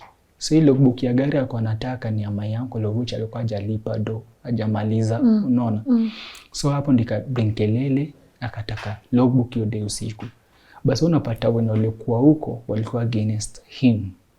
So mimi na try so hard wale watoto wenye wako pale wasi witness hivi vitu zinaendelea, naambia wache msettle hivi vitu kesho. Ule my uncle alienda kaambia mama Beki, mimi nilikuwa nimeshikia my uncle kisu nikitaji logbook. Hadi story yenye iko but yeye ameenda anajipendekeza, unaona, anapeleka story huko ati nimeshikia my uncle kisu, unaona. So hadi nikashangaa, niko na try na wasaidia hao watu wasifight ama damu simwagike juu watoto wako hapa pia. Juu kama mdogo ako 4 years, unaweza imagine kijana mwenye ako 4 years amewitness kila kitu inaendelea pale. Juu iko open. Ako traumatized vibaya. So ye ashaona kila kitu. So mimi na try acheni kufight bila mtoto. Unaona? Juu that time ilipata kama my uncle ako drunk. Na sasa ashaambia ukijana acha tu settle vitu. Huyu kijana pia naona kuna wenye wako huko kando wanataka wauze hii gari. Wakule pesa. Wasipatie ukijana. So kijana akakuwa na mauchungu anataka logbook ya gari. Na sasa uncle ndiye alipass. Sasa uncle yako mwenye amekusaidia na mwenye Beki ameishi huko kidogo. So sasa kuna fight ya mali. So uwezi ishi huko. Unajua nilikuwa like hiyo time tumeseparate nikaenda kwake. Niliambiwa usiende huko. Kwa nini? Hiyo mtana do like utampatia stress. Nikamwambia maybe mimi ndo naenda kumsaidia, acha tu niende. So kwenda huko kanae ikakuwa like umeanza ku open up, ananiambia vitu zingine. Anambia can you remember this time ukinaomba hii na nini alikuwa ananikataza nisikupatie. Ukifanya hivi na nini alikuwa ananikataza nisi. So like alianza kuwa open. Vile nilikuwa close na yeye. So ikapata wenye wako na yeye hapo kwa hiyo sako haizi wa trust, anani trust mimi. Unaona? So mimi pia nilikuwa open kwake pia, naambia kitu na go through, anatusaidia hiyo upande wetu na Beki. So kufika hadi time anakufa nilikuwa na yeye. So mimi sijai witness mtu akikufa, and this is the first time nika witness. So unaweza pata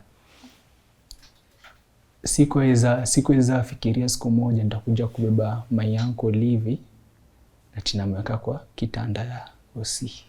Unaona? Hao watu wenye wananiongelea vibaya wanasema huyu kijana atoke huko, hawajui kitu nilikuwa na go through na huyo mtu. At times nilipata kama mimi ndo nalisha hiyo familia. Kwa nini? Nilipata my uncle ana undergo depression, ashachoka na maisha. Je, alikuwa amegonjeka last year, akaambiwa lifespan yake atamaliza 1 year. So yeye alikuwa anaendelea kukunywa akijua atamaliza 1 year. Unaona? So unacheki, yeye alikuwa endi job, anakaa kwa nyumba. Maybe anafanya online ama once aende job. Na nani ako hapa? James. James, angalia watoto wao vile watakula. James, angalia vile watoto watakula. Unaona? So mimi nilikuwa pale, siendi job but na hustle bila watu watakula. Unaweza imagine unalishadi watu wengine unaongelea vibaya. Unaona? So mimi siku mind nilikuwa naangalia mtu amenisaidia, acha nimsaidie. So kufika hadi nampeleka OC akanini, like we were supposed to travel to Kitui for kuattend burial. So kufika pale Lukenya akaanza kutapika damu. Ikabidi tumerudi kwa nyumba. Kajaribu kumnas mpaka kesho yake ndio akakufia OC. So bado hao watu akakuja ati was the favorite. Unaona? The favorite afai kukaa hapa. Anafaa kutolewa. Unaona? So unapata mimi mayangu alisha open up akaniambia siri zake zote. Akikufa pesa atapata, kila kitu akawa ananionyesha. But wale watu waliona ni kama kijana kuna kitu anataka. Like kwanza nenda kufaitia mali zao. Na pia mayangu ndiye kuniambia hizi siri, akwenda kuniambia juu kijana wake alikuwa shule. Unaona? Na mimi kuniopen up kuniambia hizi story, anajua akikufa watu wanaenda kufaitia mali zake. So hii story mimi kupata kuniambia, mimi nilikuwa niambia kijana wake akue open. Unapata vitu zishaanza kuenda moja moja. Vitu sasa mimi siwezi fanya chochote. Nikiingilia itakuwa wewe unaingilia mali na kweli. Na unacheki sasa mimi nilitoroka home. Juu hizo fight za mali. Huku pia na kam watu wameanza kufight na mali. So siwezi ingilia hizo. So umetokea kabisa. So hata kama kitu inachukuliwa na nyamaza tu. Unanyamaza. Juu najua kuna watu wakubwa hapo niko wenye kusema tu. Unaona? So ikafika. Okay, huko kuna maneno. Siwezi sema naweza kaa huko na Beki tukasettle naye. Haiwezi juu hata vile alikuwa kulikuwa na mashida. Na sasa ilifikaje mpaka ukaamua mimi acha niende kwa commentator niseme hivi ndio kunaendelea? Ilifikaje mkafeel you can't hide it anymore? So like ilifika point nilikuwa nijinyonge. Hadi nilikuwa nishachukua kamba nikeka kwa manguo chafu. Unaona? So that night my uncle alikam kwa room. Akaniambia vitu zinaendelea, akaniambia tu vile. Okay, like alianza kuopen hapa na ananiambia tu akilia, James, I love you so much but then kwa mwenye alipass. I love you so much but then kuna watu wengine wanataka nikutoe huku utoke kwangu. Unacheki? So ashaniletea hiyo kitu ati kuna watu wanataka nitoke kwake. Juu watu wangetaka nitoke kwake kuna plan walikuwa nazo. Unaona? Juu alijua tu mtu anaweza kufa anytime. Na so wao wanataka mali. So wakaona huyu kijana ndo tunaweza mtoa. So wakaona fight nitoke. So mimi vile kuja akaniambia ati watu wanataka nikutoe nini? Mimi pia nikamwambia anko, before come kuniambia ati mimi nilikuwa najitoa. Unaona? Sasa hadi hapa akaanza kulia. Akaniambia wafai kumaini hizo vitu, like relax. No cheki. So every time angeza kuja kuniangalia, juu Beki saa kwa mbali, ajui kitu na mimi naambia tu niko sawa but plan yangu ilikuwa nijitoe. Hadi nilishaandika message to my sisters. Unaona? Naambia tu mimi mfight mali mnaweza fight, mimi siwezi, nishachoka. Unaona? So kusema hivyo like nilikuwa na fight depression pole pole. Unacheki ningetoka nje na cheka but then ungejua kitu na go through. So nikakutana na like first ni alini text. Kaniambia kijana mjakuwa mkipost for now 2 months nini inaendelea. So mi juu hakuna mtu alishakuja kaniuliza kitu na go through. Huyo ndo the first person amenikamia. So ikabidi ni open up nikamwambia first mimi siko sawa. So unajua hivyo before ilipata kasa mama Beki amenicall. Sijaiongea naye. But yeye bila alinikola akanitusi. Mama Beki akakushow? I have the record. Akaniambia tu mimi ni umbwa. sina future, sina life, unaona, like akitupata pamoja atatuzika, unaona. So unacheki, huyu ni mama anakuambia hivyo, na mimi nilikuwa najua huyu ndo nitamuita kama mama, but ananitusi. Ajui nimekaa na msichana wake for 2 years, unaona, nimekaa na msichana wake for 2 years, amerudi nyumbani akiwa sawa. Ningetaka kuna makese zinatokanga wewe unapata mtu ameua msichana wa yani girlfriend ama boyfriend, ama unapata couples wameuana, unaona, je vitu wana go through. Basi sisi tulistick pamoja. Ningetaka kufanya Beki chochote, ama ningetaka kumpiga, si ningekuwa nampiga anarudi nyumbani, unaona. But Beki alikaa na mimi. Hakuna mtu anaweza kama mahali anateseka, unacheki, angesharudi home. But mimi ndio kwa nampush arudi home, reconcile na mama yake, unaona. But mama yake yeye story alienda kuambiwa na ule my uncle. Huyo uncle in court alini judge. Oja mimi nilikuwa expect anipatie time, ama akishasikia hiyo story aniite tuongee. Mtoto ka hapa. Umefanya hivi na hivi. Nilikuwa tuna expect ukalisho chini kwa mzazi. Basa then haikuwa hivyo. Ilikuwa Lincoln Sunday na ile saa 5 nimekaa na my cousin na my auntie, nishamwambia ati mama Beki yako sawa, unaona, ako sawa, hizi fanya chochote. So akacall. Okay, nikeka loudspeaker. Unachika wapi unataka kusikia kama ako sawa. So unajua hata ile mtu anaweza kuambia hello, habari, uko aje? Kaambia wewe kijana, nisije kupata karibu na msichana wangu tena. Nimekukataza nisije kupata karibu na msichana wangu, nikikupata nitawanyonga. Ani nitawazika. Unacheki, naoni mzazi anaongea hivyo, nitawazika pamoja chini ya mchanga, unaona. So akaanza kunitusi. Mbwa, hauna life, hauna future, unafanya nini na msichana wangu nini, unacheki. Mimi sikumjibu. Sikumfanya chochote. Hadi akakata tu call. So mimi nika text msichana Beki. Beki akaanza kunitext, akaona ni kama siko nini, si respond vizuri. Mimi nikamtumia tu recording, nikamwambia ndio kitu mama yako amesema.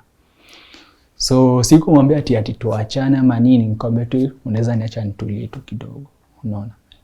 Saa ilipata kama hao wengine wamesikia. My uncle akasikia the next day ati nilitusiwa na mama Beki. Sasa ikakuwa mimi siwezi fanya chochote, hakuna kitu naweza fanya. Nikasema kama hii imefika mahali hivi, mimi kitu nataka tu ni peace of mind, unaona. Hatujaenda tukamwambia tusaidie kinamna gani ama nini, unaona. Siko nataka tu ile love ya mzazi. Nacheke juu kama mamangu sikupata time ya kuongea na yeye, kakufa hivyo, nacheki. So nilikuwa nacheki mama Beki nataka mama yetu. Nikuulize, ni burden gani hasa uko nayo saa hii kwa roho? Ya Beki, ya home life, sijui tu. Una feel Beki ni responsibility yako? Juu nikimwacha, juu Beki angetaka kujidunga, kisa angejidunga mara moja, nacheki. Juu kama mama yake alikuwa anamwambia dawa ya rat, hiyo sumu sijui ni tembo, mnaweza enda unuji ujiue, unaona. Huyu ni mzazi anakuambia hivyo. So unajua Beki ananikujia mimi. So zile hasira atakuja kwangu, anambia ni hivi na hivi manze, mimi sitaki, nimeshachoka, nataka kujiua nini. Mimi ndo nambembeleza kwa simu. Siwezi enda huko je sijui kitu nitafanyiwa. Juu akona do, akiamua hata kunishika anaweza nifungia, unacheki. So unacheki mimi sasa naona amona risk. Juu niko na Beki anaweza nifanyia chochote. Juu nishasikia story zake, watu washaka mtoro akaniambia yeye mama anaweza kufanya chochote. So mwenye alikuwa anani support, ule my uncle ndio alikuwa anani support, alikuwa well connected, alikuwa na do angezani kusupport. So mimi nafikiria hata nikishikwa saa hii itakuwa wapi? You feel unsafe? Yeah.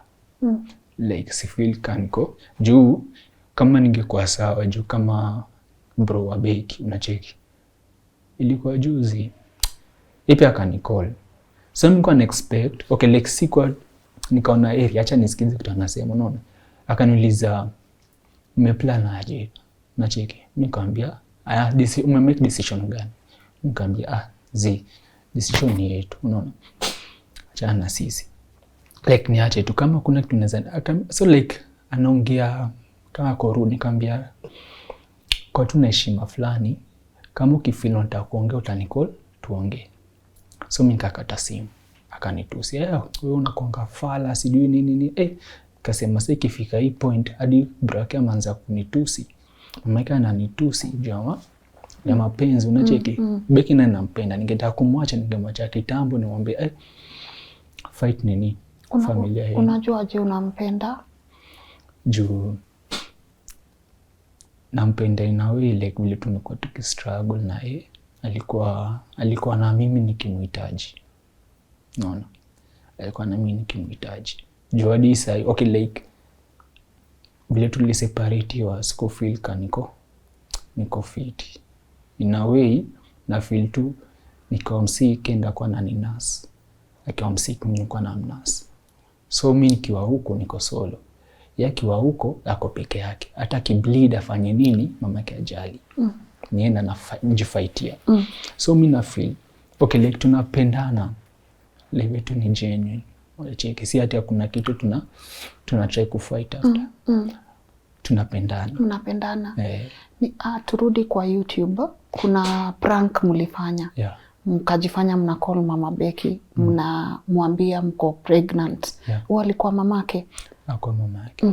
Unajua before tukao tumecall mamake tukimwambia happy Mother's Day.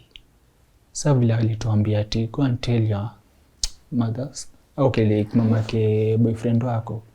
So unacheki hizo video zote sisi tumekuwa tukifanya ziko na story behind it. Kuna pain. Hakuna video tumefanya tukiwa sawa. Maybe zile za kitambo.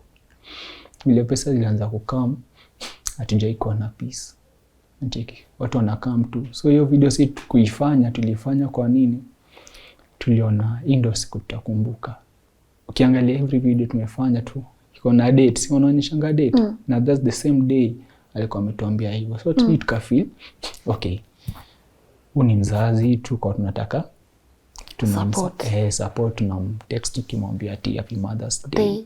Ana respond vibaya. Nacheki so mimi nika click nikamwambia fanya aje? What if tukifanya video about a mom? Nacheki watu wasione. Ndio watu wako wanatuliza mna support. Ani jamaa wazazi wenu wanafilaje mkiishi pamoja like nini? Hatukuwa yoambia vitu za ndani. Tulikuwa ambia wako sawa nini.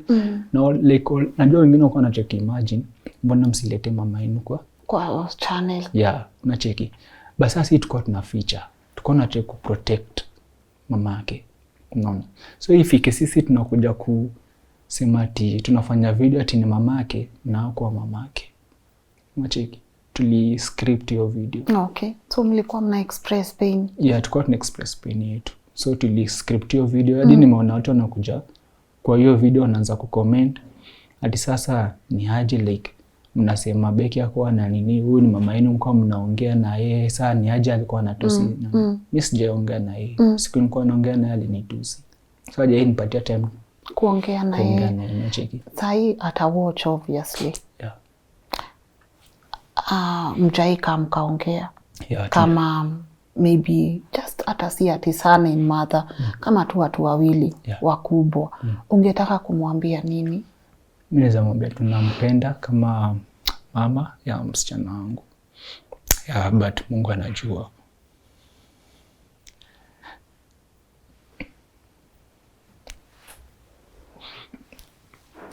Dreams zako zilikuwa gani Sama?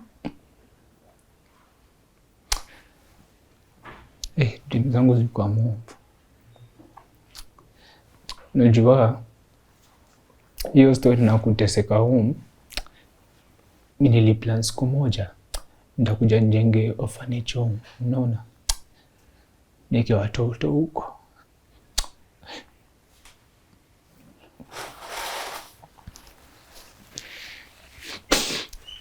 Wale watoto wamekuwa rejected. Unaona wazazi, unaona?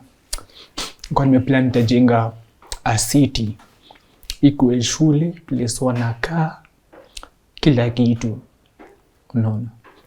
But then anu watu wana kill dreams zangu. Nikataka kufanya criminology.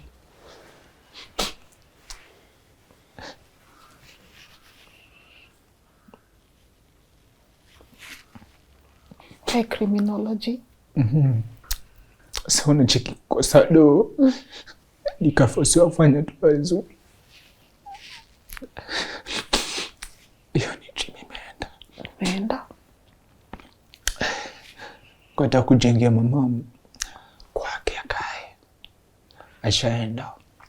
Dream imeenda. Nikataka kupatia mtoto wangu life better. Yenye sikuona, unacheki, nikampoteza, unacheki.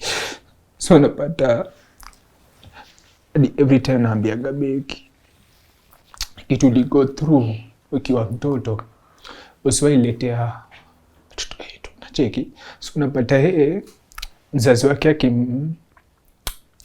alikuwa anamwekea hasira kwake na mtu anafanya nini. So natake imagine msichana amepitia hizi zote. What if afanyie watoto wetu hivyo, unacheki? Juu mi kitu naweza sema like just okay, like life is too short. Hatuwezi jua kesho itakuwaje. Kama mama Beki hata anaweza nisikiza, hatuwezi muomba pesa, hatuwezi muomba nini, hatutaki usaidizi, unacheki. Si tunataka tu love. Aki accept mtoto wake, amsamehe, hata kama alifanya nini amsamehe, unaona? Amkubali kama mtoto, unaona? Juu mimi ananika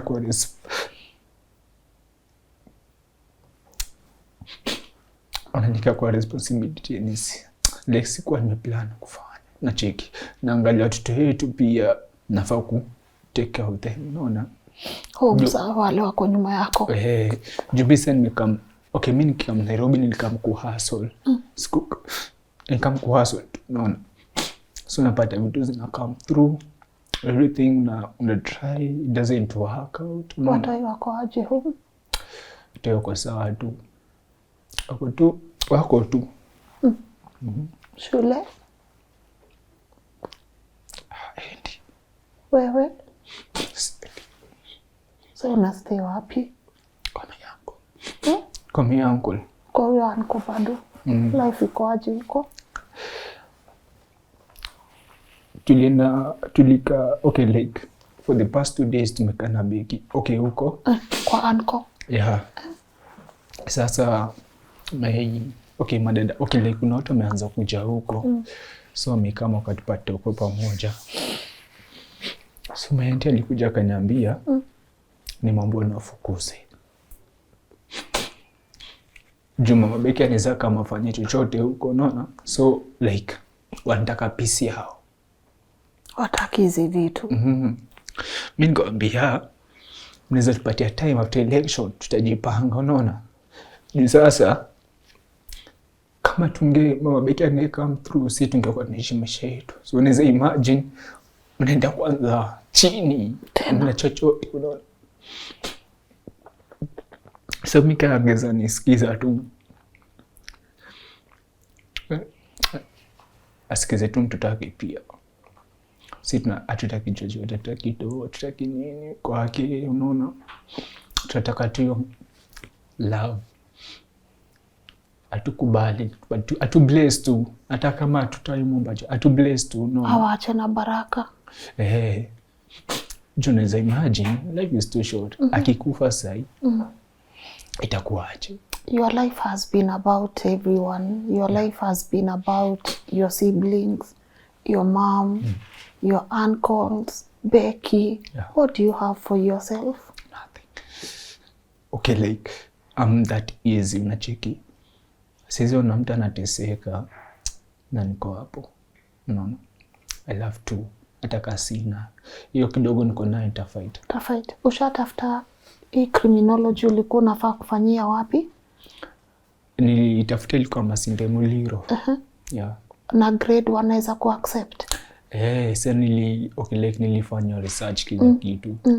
Niko I can bridge the subjects and nilikuwa nimefail na niingie. Masinde, Yeah, Muliro. plan everything. But then Fees unaweza jua ni kama how much? I don't know. You have no idea? Okay, is it something you would still want to pursue? In life. Mimi nikiona watoto wako sawa nitakuwa sawa. Ukiona watoto wenyu wako sawa? Yeah. Hawa watoto wako nyuma ni wangapi? 4. 4. Wako classes? Kuna wawili washamaliza form 4. 2 wamemaliza form 4. Mmoja kwa mwingine ako class 8. Na yule mwingine ako class 6. Oh, so class 6, 8 na 2 wamemaliza form 4. So wenye wamemaliza form 4 wako nje bado? Wako tu. Wako tu. Nje? Yeah. Na mwingine anafanya class 8. Sasa huyo ndo shida. Mcheki yako bright sana. Bright. Ana top. Basi alishaambiwa hata upita ufanye nini utaingia hii shule. So kijana mkwata kiniambia tu mimi hadi sijui, unaona. Naambiwa ati nitaenda hii shule sana, naenda shule ufanye nini basi. Kama okay, nitakuwa surgeon. But then hiyo shule ni anaambiwa aenda kienda hakuna chochote. Hakuna chochote. Yeah. Dad, ushapigia tu dad mkae chini umwambie hizi story. So unacheki my dad alipata accident. My dad is old, is 72.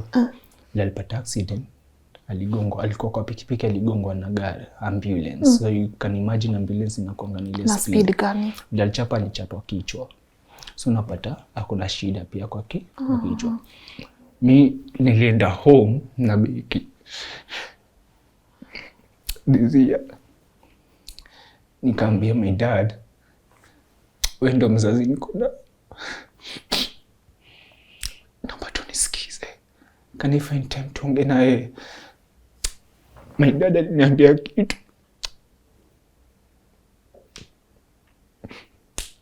Aliniambia mpaka ombe ruhusa kwa my step sister ndio niongee naye. So unaweza imagine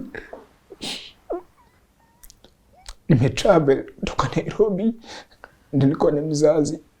Nataka kuwapenda mwambie kitu na feel, unaona, kitu na go through. But my dad aliniambia mpaka niombe ruhusa kwa your step sister ndio nipate time ya kuongea naye. So imagine your dad anakuambia hivyo. Nikamwambia dad, nimetravel, nataka kuongea naye nikwambie kitu na feel. Imagine nilitoka home, my dad hajui chochote bado. Ulikuwa ndo mwambie nini? Kitu na go through. Hata juu story na shule, anajua tu niko shule. Hadi nalipa fiadi.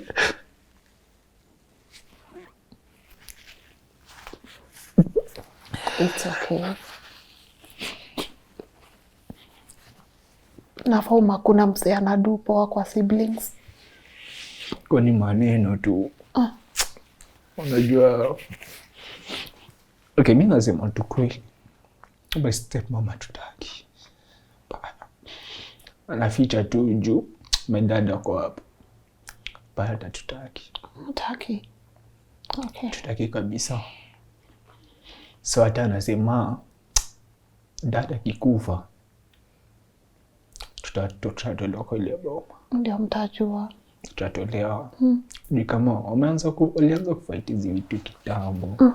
Story na shule, chakula, everything wameanza fight kitambo. So mimi najua tu that's why niliamua acha nijitafutie. Unaona, nijitafutie. Najua tu akienda ni hivyo. Unaona, when nilikuwa kwa close na mimi nishawa lose wote. Hakuna mtu wa close. Sasa ni Beki tu. Yeah. Na yeye nikiwa lose ni hivyo tu. Hautamlose. You won't lose her. You won't lose her. Ungetaka ajue nini? Ningetaka ajue tu nampenda. Mimi najua tu everyone is rich. So long as you're alive, you are rich. Kuna wale wenye wako siwezi afford life. Kuna wale wameacha pesa kwa bank, hawezi afford life. But so long as uko alive, you are rich. You still have the gift of life. Yeah. And as long as you have that, everything is possible. Yeah. Your siblings will go back to school. You will go back to school. Yeah. You know, you might think this is the end, but this is like the beginning of so many things in your life. Yeah. You are 20? I'm turning 23. You're turning 23. You are so young. Yeah. You have the rest of your life ahead of you to look forward to. When an opportunity comes, take it. Yeah. When counseling comes, take it. You know, when a chance comes for you to go for your siblings or for you to assist them in paying school fees, take it. Take it. It's not lost. And you do not have to pretend to be strong. You do not have to put on your face anymore. It's okay to break. Yeah. It's okay to break. Najua una feel I'm the man sasa. Sivyo ndio una feel. We ndio sahi umebaki na siblings wenyu. Sasa we ndio sahi lazima uprotect Becky. Yeah. But you're allowed to break. You know what we say? You're allowed to be soft and strong at the same time. You get it?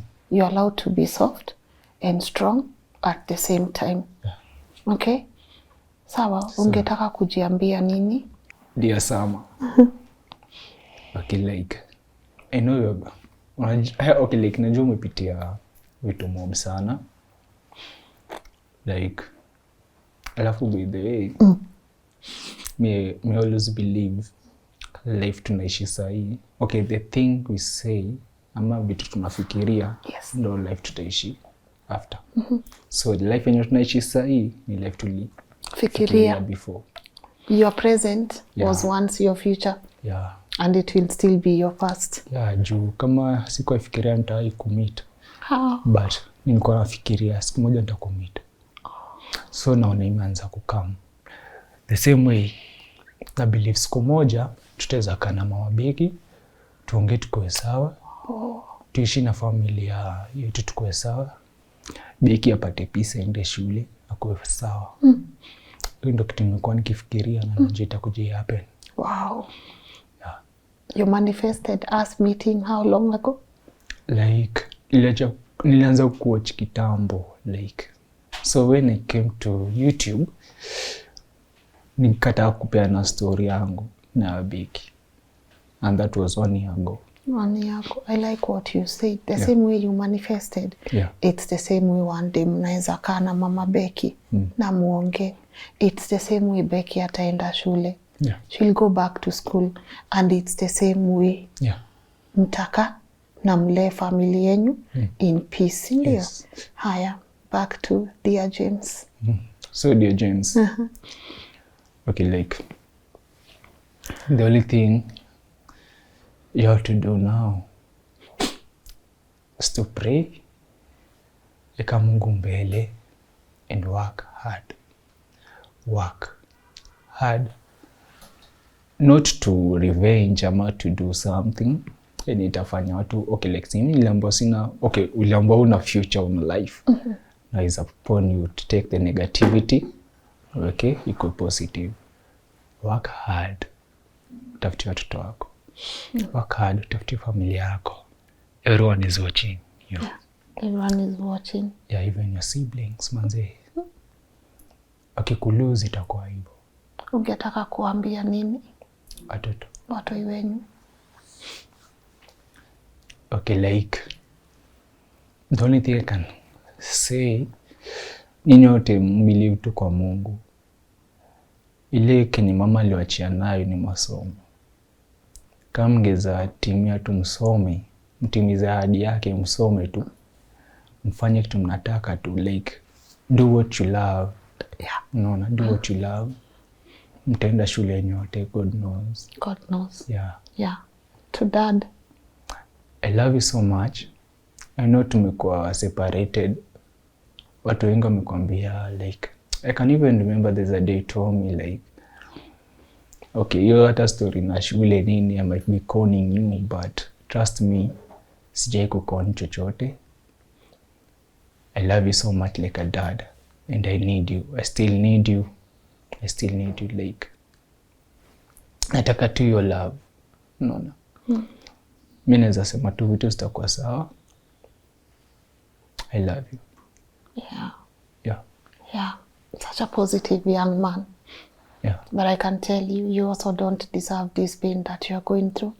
And we shouldn't normalize pain. you don't deserve what you're going through. But I like, you know, that positivity in you. And you said something important. Everything we are today is because we've manifested it. Yes. Speak positive things to your life. Affirm positive things in your life. Keep God first. At the end of the day, He's the one who fights our battles. Yes. You are here together. Yes. We are here a year later. God's time is always The best. it's always the best. And I wish you all the best. Thank you. Is there anything you would like to say as we wind up? Okay. Or anything you think we did not touch on? Okay, mi naweza ambia youths. Okay, I know a lot of people wana undergo kitu na undergo, unaona. If you love someone, okay, like, do what you love. That's all. Do what you love. Unaona, life is too short, manze. Yeah. Unaweza amka kesho kakosa mtu unayempenda, unaona. Ili umwambie unampenda akiwa live. Akiwa live. Yeah, like, do what you can do.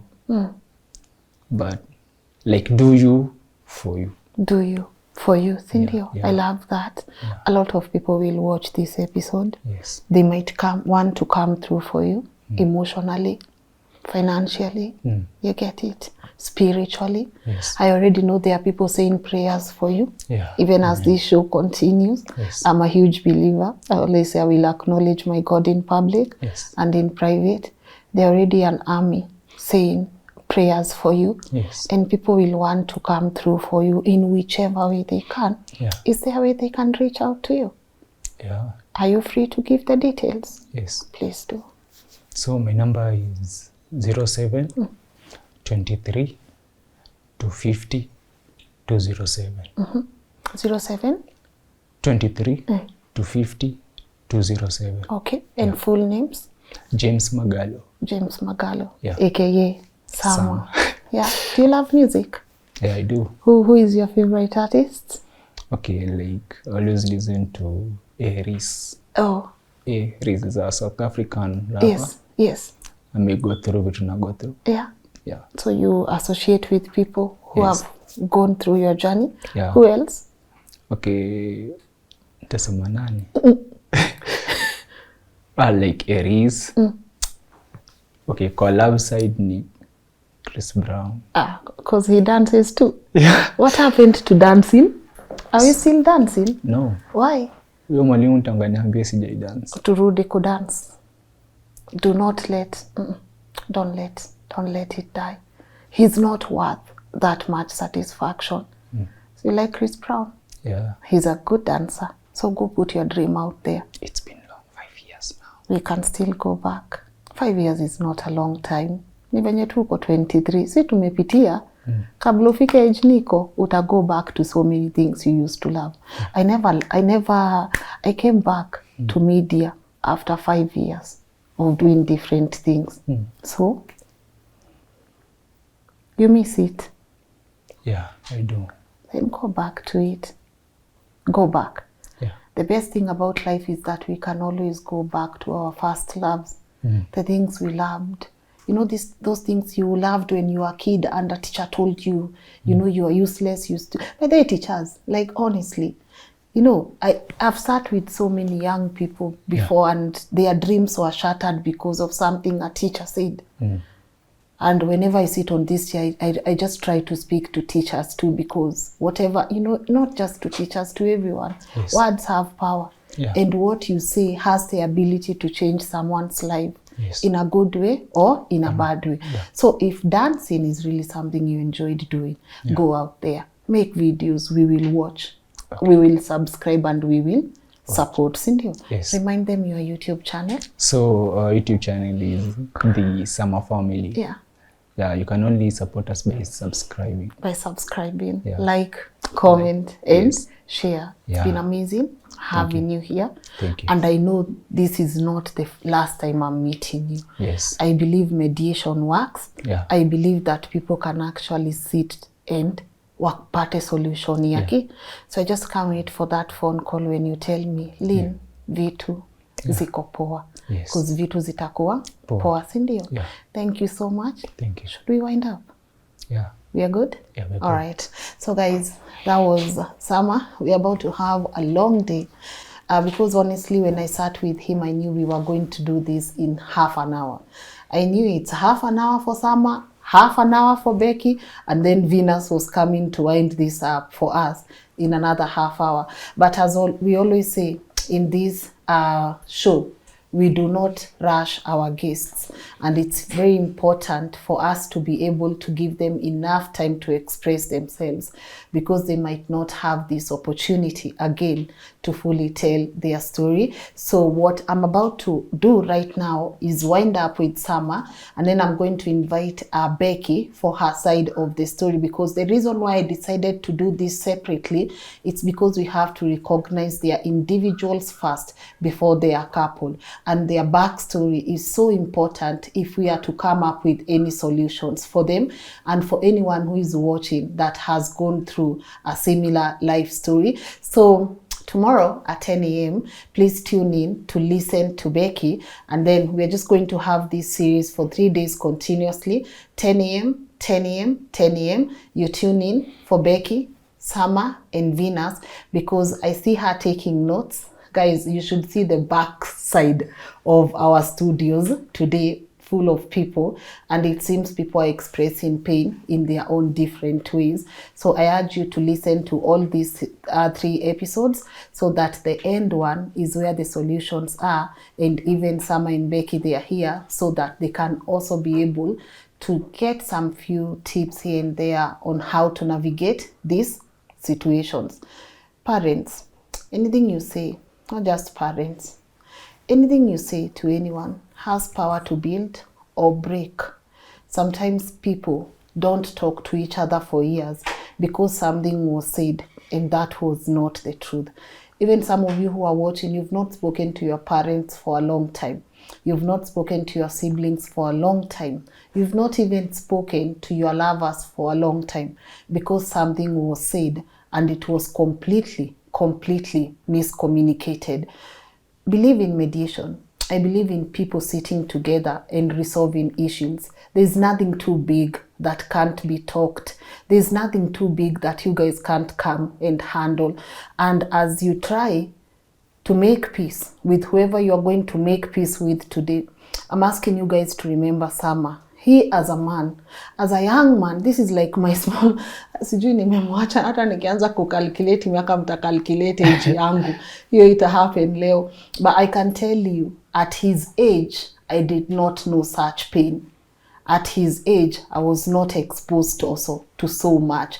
So if there's a way we can hold his hand, I always say no one sits on this chair and their life remains the same. Na ni poa kujichocha by the way, usiogopa kusema vitu kama hizo. Speak positive things in your life. No one sits in this chair and their life remains the same. So if there is a way we can be able to come through for Summer and elevate him the best way we know how. His contact details have been on the screen all along. Send him a text message. See the best way to hold this man's hand, because I can't wait for him to join Masinde Muliro. I can't wait for his siblings to maliza shule, and I can't wait to follow up on his story 2 years later and tell you, my people, we did it. So even as you watch, remember him. Their amazing YouTube channel, The Summer Family. Also, the name is here on the screen. Go subscribe, like, comment, and share if you are in a position to. My name is Lynn Ngugi. See you tomorrow again. Same clothes. Mimi siendi kubadilisha manguo. Nimeshapeana disclaimer. So see you tomorrow, 10 a.m. for Becky's side of the story. Bye-bye.